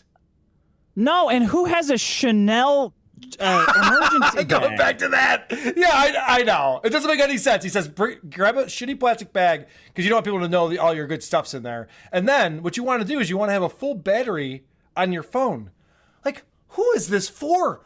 Who would be so stupid that they wouldn't know that their phone should be charged? Why would you need a phone after an earthquake? I don't know. There's millions of people here. Everybody's in the exact same situation. I gotta text my uncle afterwards. All right. I recommend getting some sunscreen. If you're stuck outside, you want to put on some sunscreen so you don't get skin cancer or a really bad burn. Put all these things in your bag here. Next, I got this little portable flashlight. You can charge it like this. You can charge it like this. You can turn this bad boy on. You can get this at the dollar store or Target or Kmart if they're still in business. I'm not sure. I haven't been to a Kmart in a long time. Or Shopko. Is that still a thing? Well, anyway, get one of those. Then get a portable power bank. This thing is basically, if you have one, make sure it's charged. These things are worthless if they're not charged. People forget to charge their cell phones, but do it now. Do it before the power goes out. If the earthquake happens, take this with your cell phone. Make sure to grab the cables it needs too. Make sure to get... Oh my God. I can't watch any more of this. What the fuck is he talking about? What's he talking about? He hasn't even lived here for very long. He's never been through a big earthquake. What the fuck is he talking about? All right, so those are all real tips. So he genuinely made an earthquake preparedness tip video that he posted to the entire Earth. Correct. A very local problem. This is not a funny joke video. No. He's being legit in this video. And he's giving dumb advice. The worst advice ever. Hey guys, just so you know, you want to bring some sunscreen or find a shaded area. I don't know. There's a lot of other ways around this. There's still trees. Yeah, I don't know what he's talking about. All the houses don't get knocked over. He goes, you're going to want to bring some sunscreen because you don't want to get skin cancer. I've never heard of people getting skin cancer because of an earthquake. The problem with these earthquakes is everyone's getting skin cancer now. Holy shit. I mean, he's such a fucking internet loser that his second tip is make sure you have your cell phone charged. Yes. He couldn't live without it, and that's the only thing he identifies with to put in his dumb video. This is a guy giving me advice on how to live through a crisis who's never had a real job, who lives with fucking 3 roommates because he can't afford a real fucking rent or mortgage. I don't need this guy's advice on anything on how to live my life. No, his life is not affected by this crisis at all. He's the last because it's already in a crisis. Right. 2,000 fucking YouTube views. Good job, buddy. Does he have more tips? He could. Yeah, I can't watch it anymore. Okay. It's another 2 minutes long if you want to check it out. He didn't get something done that he wanted to have done for his last episode ever of The Best Debate, which is this huge show that has to go on for over 3 hours because he was making that video. I don't know if he wrote a script, if he did editing and post. That video doesn't need to. You don't need to take more than 3 minutes making that video. It's 3 minutes long. I don't understand. All right. I don't understand any of it. And I love that he doesn't even have water in there. What about food and water? Yeah. Can I eat my power bank that I got from? Like, what the fuck are you talking about? No, you need a power bank. No, he says power bank, sunglasses, sunscreen, your phone charge. Yeah, it's not like he's going to the beach. You would think it'd be like, granola has a lot of calories. Well, what if my house crumbles and I have no money? Oh, you might want to bring some money with you? Oh, like cash? Okay, that's a good idea. All right. I don't even know what else is in that video. I haven't watched it, but it's fucking dumb. I don't know who the audience would be for that. All right, so then Maddox is asking at the beginning of the show, what's so great about him? And he asks Ron. And our buddy Ron Babcock tells him this. The most perfect thing about Maddox is the fact that you just do not give a fuck. Thank you, Ron. That's a great compliment. Thank you, Ron. All right. This is a guy who sued his friends and the companies they work for $400 million because they were making fun of him. And Ron says, what's great about you is you don't give a fuck. And Maddox responds with, yep, that's me. Nailed it. Is this guy? I have never seen someone so eager to get a compliment. Is this guy completely unaware of what he does in life? He gives the most of a fuck. Anything he ever posts, he obsessively sits there and deletes comments. That entire stream had about 99% of the comments deleted. He gives more of a fuck of the opinions of random strangers, people that he will never meet, than anybody else on Earth. He acts like he's a laid-back dude who's just chilling with his buddies, just hanging out. It's the exact opposite. Oh, God. Yeah. He does admit that there are people who are funnier than him. And I tell these guys all the time, I think that they're so much funnier than me. I think most people are funnier than me. Check out the big brain on Brad. You're a smart motherfucker. That's right. I don't think he's being sincere there. But there's nothing funny about Maddox as a podcaster. And this is coming from a place where, and I've said this before, I was a big Maddox fan. I read all of his articles. I bought his book. I thought he was very funny. I liked his shtick. I liked his angle that he had. It was different. It was interesting. He's gotten so far away from that. He's pretending to play this character that he's barely playing. He's like in and out of this character that's so great and so awesome, and he's the best at everything, but I can't figure out who he thinks he is anymore. He's terrible at podcasting. Yeah, he really thinks he is smarter than everybody. Correct. He came out to Hollywood and failed immediately because he's riding his bicycle to meetings and showing up like a slob, and he doesn't understand television, and instead of pulling back and trying to figure out why he was failing, he just blames it on how stupid everybody else is. Yeah. Well, And eventually eventually that's going to work out for you if you just continue to point your finger at everyone around you. They'll get it. They'll come around eventually. Yeah. It'll all work out for you, fucking idiots. Holy shit. All right, well, that's all the clips that I have from Maddox's last episode, and I will tell you, man, this episode just went on and on and on. I'm not sure what he was hoping to accomplish. It was as if, like I said, it was as if it was like Johnny Carson on his final week. Like he had to bring back all of the different personalities and talk about how great he is. And that's the other thing, too. Johnny Carson on his final week didn't sit people down and be like, how great of a host am I? Let's talk about that for a minute. He let organically people come in and just say, man, we're going to miss you. This has been great. Maddox couldn't do that. He had to tell people to tell him how great he is and how much they're going to miss the show. Yeah, because no one would have said it. No, of course They're just not. there to get their plugs in and move on. But his setting it up like a roast is also would have worked, except he can't take any jokes because there's just too much to roast him on. Wonderful. I couldn't have done a better funeral for him. I couldn't have asked for anything better. It would have been in his best interest just to stop posting and not talk about it, but he chose to do something infinitely funnier. It's bizarre because he doesn't talk about anything. So you would think that he would have just let it die. He already went down to once every other week. He was doing it every week. Then it was once every other week. And you called it back when he did that. You're like, well, as soon as you get out of that every week, we got to do this thing. it stops being a priority, and it just it's going to fall off, and it did. Yeah. He could have just let it fall off. He could still have people subscribing to his network and hoping a new episode will come out someday. Yeah, he could have just done it. I mean, it's not like it makes any money or costs that much money. He could have just done it whenever he felt like it. All right. This is the part of the show, Dick. We've reached the part that is everyone's favorite part of the show. The teaser. Next week's teaser. The teaser. The teaser. This is the part of the show where we play a clip from the podcast that we'll be reviewing next week in order to get people excited about next week's episode of WATP. Because, Dick, I don't know if you know this, we do this every single week. We put out a new episode. And an amazing one. It's amazing and hilarious episode for next week. Can you say that again? I just want to make sure no one was talking. No, I'm just kidding.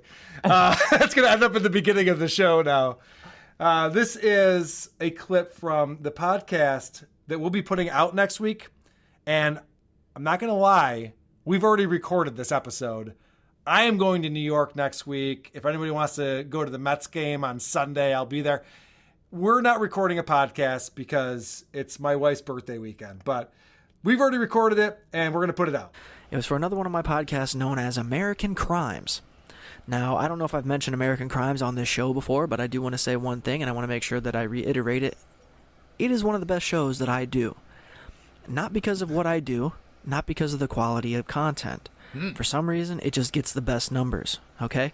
I can post an episode today, and I'll have 100 or so downloads by tomorrow, easily. And it's crazy, because I don't know why. All right. What the hell? There's this guy named Seamus McKillian. That's his podcasting name. He also has some other names, too, that he goes by. He does stand-up comedy. He does music. And at WATP, we're fascinated with this individual. His podcasts are terrible. His stand-up comedy is the worst. His music is atrocious.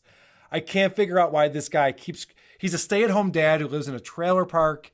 I can't figure out I don't know how he has more self-esteem than the rest of the world combined. I don't know why he continues to create and put this shit out there. And I'm fascinated. So this guy reached out to me and said, hey, my name's Brandon. I actually did a couple of podcasts with Seamus. And I said, whoa, wait, you know this guy? You've talked to this guy.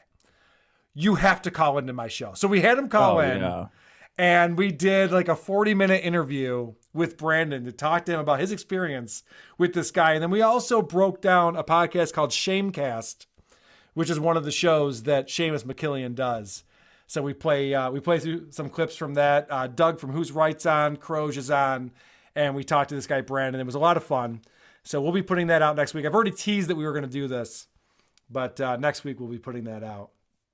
Seamus McKillian. Your show, I just had this feeling that your show is a lot like the found footage festivals because there's so many, 700,000 podcasts. They're all basically lost. Like you're never, ever, ever going to seek out any of this content and listen to it. So it is like seeing this. It is like hearing stuff that people did not want you to hear. Yes. But for some reason, they uploaded it. It's funny you say that because I was thinking about this. Whenever somebody dies, whether it's Prince or Kurt Cobain or whoever it is, all of a sudden, all of this material gets released. And I was thinking about this when I was hearing Maddox say, I created these 17 pages of notes and now I have to read all of them. Like usually that happens to someone after they've died. They didn't want that to get out. It wasn't their best work. No, they didn't want anyone to ever hear that. Like you listen to anything that's come out for Nirvana after Kurt Cobain died, it's like he didn't want you to hear this. This is terrible. Yeah, this is not a good legacy. Just go back and listen to Nevermind and call it a day. But unfortunately, somebody has to get their fucking dirty hands on it and put it out to the public. And that's what most of these podcasts are. It's something that's embarrassing for people. A lot of the shows that we've done have been taken off the internet since. Like you can't even find them anymore. Oh, that's even funnier then. There's a podcast called Pickup Lines that we reviewed years ago. It's the worst podcast I've ever heard. It's the room of podcasts, and it's gone. I wish I would have kept it on my computer. I downloaded it at one point, but it's like these shows are an embarrassment for people. And yeah, I mean, we're the time capsule that's going to keep all of this going for everyone. That's funny. I have so many half scripts and treatments that Maddox has written over the years that I haven't even tapped into yet. Like he wrote an episode of a show that he pitched called Garbage Pail Kids or something like that, and they're all just slightly off and wrong, and I cannot wait to start reading them. Dick, that's amazing. I'm very excited about this. If there's ever a chance that I could come on to review those with you, I would love to do that. Oh yeah, you're there. I'll send you one. Sweet. I'll figure it out when we'll do it. All right. Well, I definitely want to thank you again for coming on, Dick. I'll tell you that you've been a huge influence on me and this show. One of the things that I've done differently because of you is trying to make myself more available, go on other people's podcasts. It's why I went on the Dickheads podcast. I was actually in contact with Alan from Not for Human Consumption before, unfortunately, he passed. We were looking to coordinate that to get on there. And I learned from you. I really appreciate the fact that you're very generous with your time to go on other people's shows. So love that you come on from time to time, and it's always a blast having you. Carl, I love it. Where else could I talk to such funny people? If I live my own life, I go out, I got to pretend to have other people's senses of humors to interact with them. It's a nightmare. Only by interacting with you and people around the show and people online can I be myself and enjoy jokes with people who are similar to me. It's fantastic. Thank you for having me on. That's a good point. So I just want to plug The Dick Show, thedickshow.com, dick.show. Check out all the things that Dick and Sean are up to. I know there's a lot of people who have discovered you through our show. And it's one of those shows where there's a lot going on. There's a lot of backstory. Yeah. It's like a comic book now. Like you have to listen to multiple other shows to know why people are calling in at this point. It's true. But once you get in on it, and there's still things, I've listened to every episode, I listened to every episode of The Biggest Problem. There's still things I'm like, wait, who is this person? And I'm like, Sean. Sean does the same thing. He's like, yeah, so what did this guy do? Why do we care about him? Yeah. It's a lot. Sean's the great Sphinx. If he's not into something, then it's done. That's it. Like, if he's interested, then it's good. He's like Mikey likes it. It's perfect. But yeah, definitely check out the Dick Show. We love it. Always entertaining. Comes out every Tuesday. Anything else you want to plug or anything you want to talk about? No. I'm good. I wanted to get into, I forgot to mention that Nicole Byer sexually assaulted me backstage at UCB. I thought that might come up when we were talking about show, but it didn't. 100%. 100% true. She was shit-faced after a... So listening to her show was very triggering to me. It gave me PTSD. After one of these shows, I think it was called The Dirtiest Sketch Show or whatever. I did a bit where the premise of the bit was I was Gandalf and one of the hobbits stepped on my robe. And as I walked away, the robe came off of me. So I was a naked old man. Okay. And I was still doing the scene while the hobbits were kind of not like trying to alert me, stupid sketch. You could imagine it, right? Yeah. And I spray painted my pubes white. Like I had this hairspray color. So I spray painted my pubes white so it would look extra gross. And Nicole Byer was one of the panel members. I think it was her. I 100% think it was her. I have to check on it, but I don't think I have any way to check. It could have been Oprah. Whoever. It could have been Oprah. It was some black woman the size of Pluto who did stuff at UCB. I don't know if there's any more of them. Anyways, that was the beginning of the show. And then after the show, she was so shit-faced drunk that she was running around the back of the studio and she recognized, or the back of the theater. And there was 20 witnesses to this sexual assault. She saw me and she goes, "Oh, there's the white boy with the dick. I need to suck on that dick." And people are trying to corral her and get her to go home safely or whatever they were trying to do. So she kneels down in front of me and she starts pawing at my belt to get my cock out. And I sat there laughing.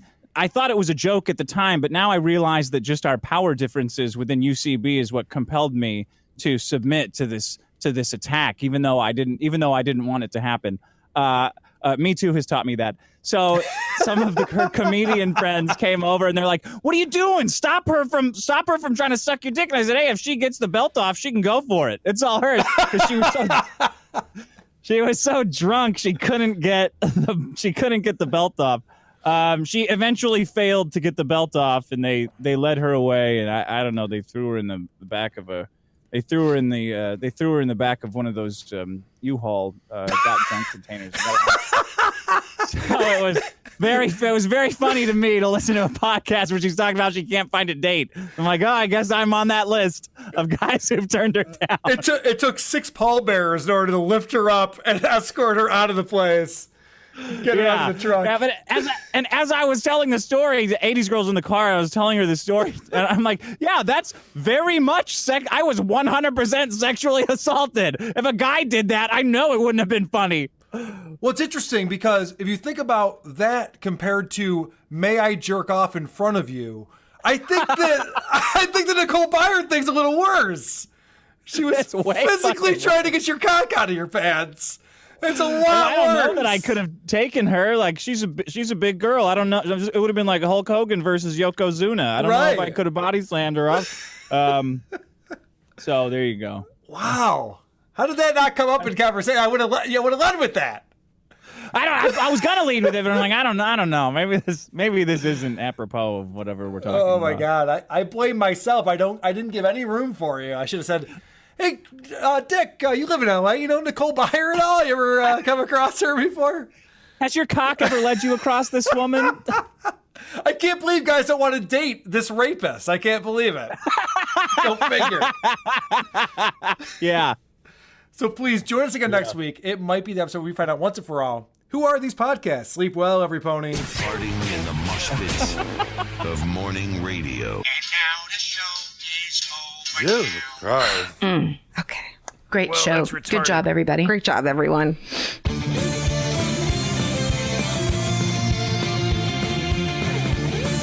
Fucking thing sucks. That's why today will not be a great show. Fuck you!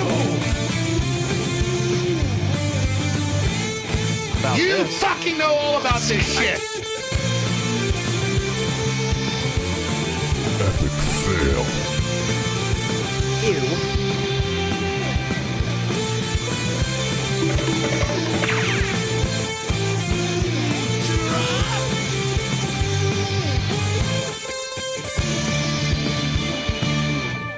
Who are these podcasts? I don't know. I don't get it. Makes no sense. So last week, people leave me voicemails and they say, "Call me back." Last week, we actually called somebody back, which we'd never done before. And and so that person answered the phone and we talked to him. Kaya was on there. We talked to him. And that person then called us and left us a message for Vinny, who was also on the show. Oh. Hey, Carl. Hey, I just wanted to let the Italian man whose name I can't remember at this time know that, no, I did not think it was a bill collector. I been selling a truck at the end of my road, and I figured, maybe someone had stopped and called me on it, and I was going to make some money. That's why I answered. I pay my bills, Vinny. We were surprised that he answered his phone, because usually if you get a phone call from a number you don't know, no one answers that. You're right. I didn't even call him back from our hotline number. I took his number and then I put it into Skype. So it was just like the most random thing ever. And he actually answered. He left me a couple voicemails. The other one was he was kicking himself because he goes, 10 minutes later and all these funny things I could have said and I should have said this and I should have said that. It's like, I've been there, buddy. I know. I get it. So there's this guy who calls in and just yells band practice, which is one of the funniest things ever. And I played him yelling band practice as the show opener last week. He was very excited about that. Band practice! Holy shit! I got to be the fucking opening intro. I'm like half chub right now. All right, call me back. So we made band practice guy's day. Oh, Crippled Jesus called in. If you haven't heard enough of Crippled Jesus on the show yet, let's listen to that. Hey, Carl, this is Crippled Jesus. I'm just calling in to say I'm a big fan. And I also have a shitty podcast. Yep. That I hope you guys will review. Sure do. Sometime.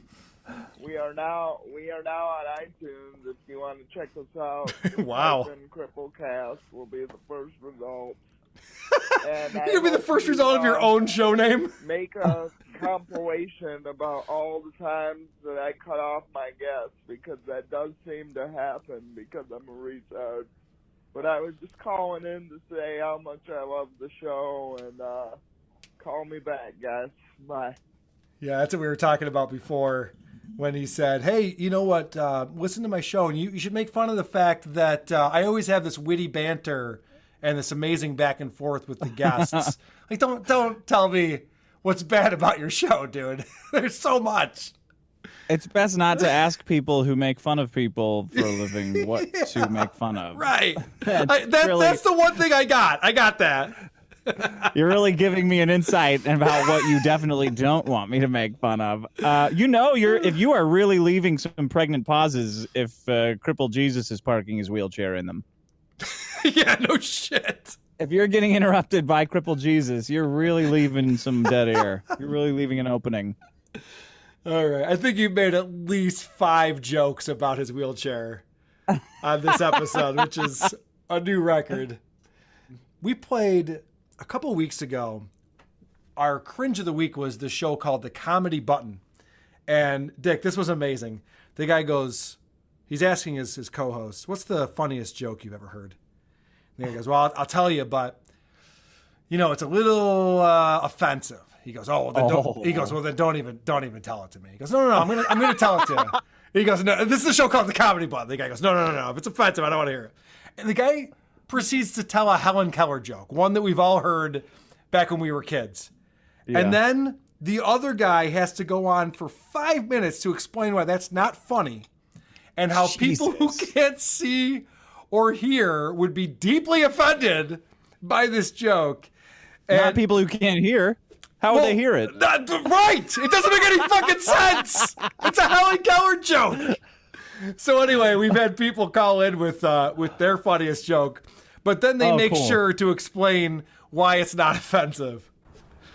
Hey, Carl, you want to hear my funny, non-offensive joke?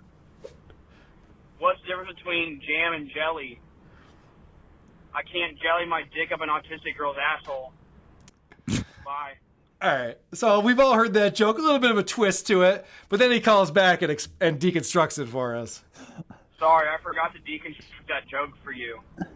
See, it's not offensive to autistic people because you can separate it and change the person. A kid, your mom, your brother, that bitch who runs the Vanish podcast. It applies to anyone. I can stick my dick in anybody's ass. All right. Jam. Not stick. Right, right. The joke is jam. I guess he lost track of what the punchline was. He forgot why that's a funny joke in the first place. Hey, what's the difference between jelly and jam? I don't know. I'm going to shove my dick in that girl's asshole. Like, okay. Fair enough. That's a good joke, too. Sense of humor, huh? That's a good You don't joke. like offensive jokes, huh? All right. Unlike Maddox, I don't pay people to call in with compliments. And here's just a random voicemail that came in. All right, how much am I getting paid for this again? All right. Hey, Carl, it's Noah from Virginia. I'm just calling in to say you're killing it. Doug, you're killing it. Cross, you're killing it. Kevin, you're killing it. Kaya, you're killing it. Thanks. Give me a call back. Bye. All right, motherfucker, where's my money? All right. You might want to be a little bit more on the DL when you're asking for the money that I pay out for people to call and say that our show is good. I like this thing of everybody explaining their jokes. You like that? I'd like that guy to call in and explain that joke. We should just do a whole show where it's just deconstructing jokes that everyone gets and aren't that funny to begin with. Yeah, I did want to do that. If I'm gonna follow Maddox's trend of just telling people about ideas I had and never did, I did want to do a web series on like, was this joke funny, and just go through like some stupid Family Guy joke. I don't know why I think that's so funny, but it is. I've done this a couple of times. We did it with Anna Gadsby, is that her name? Where we listen to like a stand-up set and really dig into the stand-up jokes. Oh, yeah. And it pisses people off. I have friends who are stand-ups, and like that's like a taboo. You can't do that. Oh, you God, can't make fun of they're people so for their bad. That would be so funny. Yes, I know. I enjoy it, but it's not something that you really. It's kind of frowned upon within the comedy community. God, it would be even funnier to do live. Like go up after somebody and go through their jokes. Just Mystery Science Theater 3000 them as they're doing their set. That's a good idea. Record it and just go up and play it back. Okay, let me tell you why that. Let's see if that joke was funny. That's great. All right, a couple more voicemails to get to here. We had a stutterer on the last podcast that we reviewed. I put together a stuttering compilation that people were fans of, and I'm guessing that's why we received this voicemail. Carl, I think that it's horrible that you would make fun of people with. I think that it's horrible that you would make fun of people with speech. I think it's horrible that you would make fun of people with speech impediment. Horrible that you would make fun of people with speech impediment and who can't speak. Call me back. All right. I mean, I get it. Not the best executed, but I get it. So I mentioned that we had this guy Brandon on, and then we're going to do the show next week. We're going to play it. And Brandon had done a couple episodes with Seamus. There's another guy who knows Seamus and is hoping that he can get on the show because of that. Hey, Carl, it's Daniel. Just want to let you know that I have done a podcast with Seamus McKillian, just like Brandon did. Not only did I do a podcast with him, I also hung out with him last week. I reviewed his podcast. I watch movies with him constantly. I know where he lives. I opened a restaurant with him. I bought him a Zoom recorder, and I live with him. Frankly, I think I am more deserving to be on WATP than Brandon is. Call me back. All right, Daniel. That's perfect, buddy. We'll definitely get you on. Wow. Yeah, he's got he lives with him. He bathes with him. He's got it all figured out.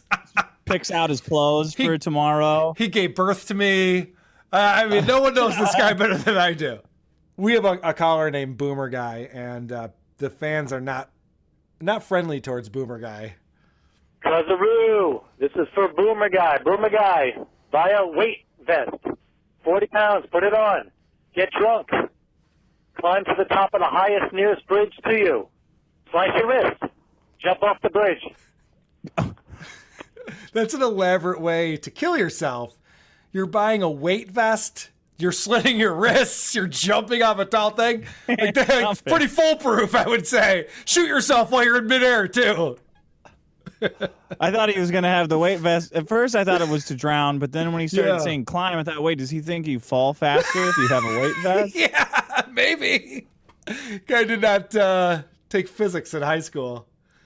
There's the band practice guy. Oh, yeah, let me play the band practice guy real quick. Band practice! I just want to say that the band practice guy I'm a big fan of. We've had people actually try to imitate the band practice guy. They call in and do their own. I know the difference. Yeah. You're not going to get that past me, my friend. So if you think that you could just call up and be the band practice guy, not going to happen. It's easy to tell. Yeah. It is easy to tell going through the voicemail if you've got a guy imitating another guy. Well, especially because their number's different. So, I mean, just to tear down the fourth wall real quick, it's not that difficult.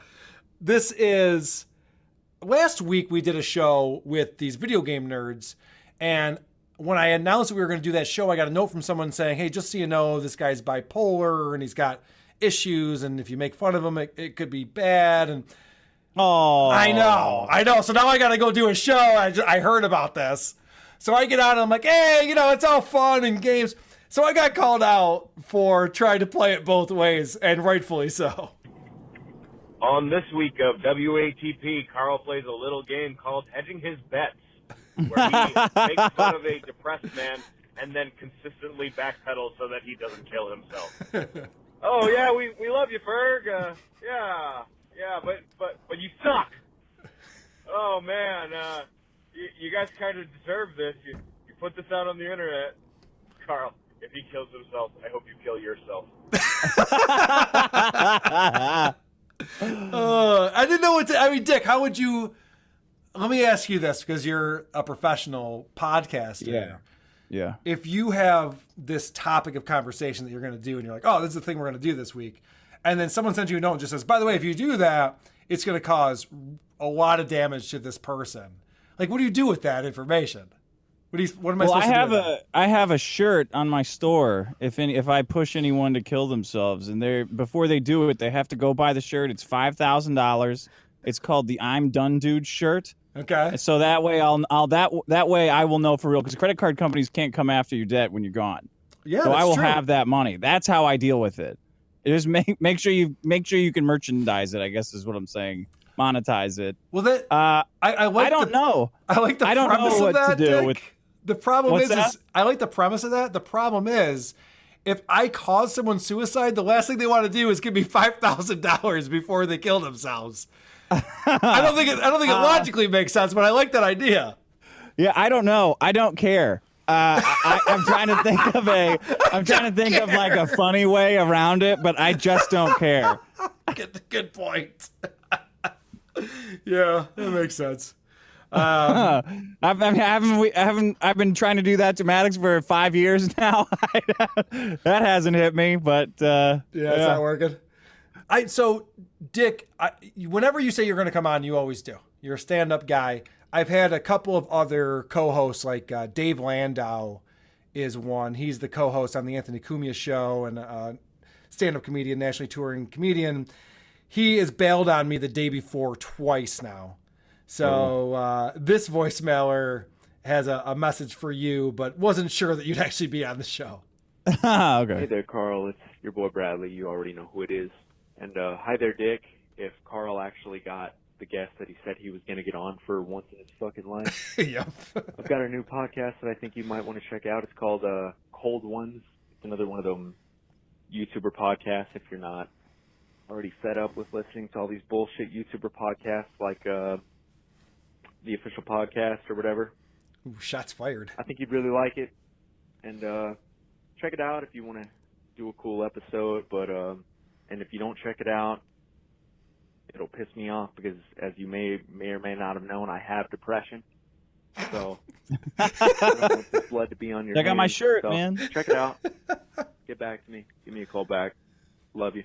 Bye-bye. All right. I already What was his podcast? You got to say it at the beginning and the end, sir. It's so funny you say that. I was just thinking the same thing. Like, I already forgot what he told me I was supposed to review. And like a hook, not just listen to it because you might like it. Something that it's about. By the way, thank you. That's the opposite reason of why I would check it out. I get these people who write in, they're like, Carl, you got to do this show. I think you'd really like it. These guys are funny. I'm like, well, then I'm not going to listen to that. I want to listen to something that sucks. Yeah. Anybody in the Discord know what show that guy was talking about? Does anyone remember? Cold Ones. Yes, all right. That's right. Does anyone familiar with that show? Is that like a murder mystery show? Like people who got killed, the cold case? Oh, see, that would be a twist. I was just thinking beers. It's about digging up bodies. Is it? I don't know. Oh, it's about digging up bodies. Or is it about, if it's not about anything with dead people, it should just be called Bros Drinking Beers podcast number 10 million, right? Number 700,001. Yeah, not for human consumption 3, right? I fucking hate that shit where that's the main thing. It's like, hey, we get together, we drink beers. Like, all right, well, I do too, but keep that shit on the DL. Like, act like you're trying to put out a good show and podcast. I also don't drink beers like that. Like when I go out with my friends and drink beers, I sit in silence and stare miserably at whatever television they have on. I don't yuck around and tell stories to my bros. Maybe I have the wrong kind of friends, but that's how I drink beers. So when guys tell me, oh yeah, it's just guys sitting around drinking beers, I'm like, well, I'm nearly catatonic when I'm sitting around drinking beers with my bros. So I don't know what this podcast is. I've literally never cared about tennis. I spent an hour at a bar watching a tennis match the other day. I don't know what's on. It's on TV. I'm drinking beer. Fuck it. I don't want to talk to people. I'll watch a tennis match. Who gives a shit? All right, this is the last voicemail I want to play, and this is from Tim Sabian over at Westwood One. Colin. No. Yeah. Hey, Kevin. This is Tim Sabian. Guess what? I'm drunk. But not only that, we have a position open here at Westwood One, and we want to tell you, Kevin, that we love the podcast. We hope that we can talk with you soon. But what we want to tell you also is that we hate the isodopes. So toodalooski, and we hope to talk you poo soon. This is Tim Sabian calling with professional chef Carl Ruiz. Huh. Yeah, all right. Wow, very good. Yeah, impressive. That's really impressive. That one came in at about 3 a.m., so I'm guessing that person was very, very drunk. I love tracking people's drunkenness as they call in and then call back like 5 hours later. Like, oh boy, this one's going to be really toasty. Oh, yeah. They'll call back 5 hours later and forget that they called already and tell you the same thing, but worse, but sloppier. You're like, no. You actually told me that already. Or the voicemails, well, they'll call in a second time and start the voicemail by apologizing for the previous voicemail. Like, motherfucker, if I play the better one, it is going to reference nothing. It's going to reference something that didn't get played. How do you not understand that? People don't understand how it actually gets executed in the end. It's like when you see a movie getting made, do they go take two, and then the actors go, "Hey, sorry about that. That last one. I'm gonna try to be a little funnier in this one." Throw that out to theaters. Who the fuck's he talking to? Oh, it's always good to write a script with a lot of inside jokes that only you know about. Remember rehearsal when we said this? Hey, sorry, I fucked up that last one. Well, nobody knows that. And I get them in reverse order, so not even I know that. That's a good point.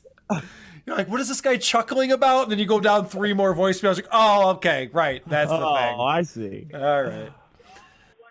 Carl. Hi, I'm Chrissy Mayer.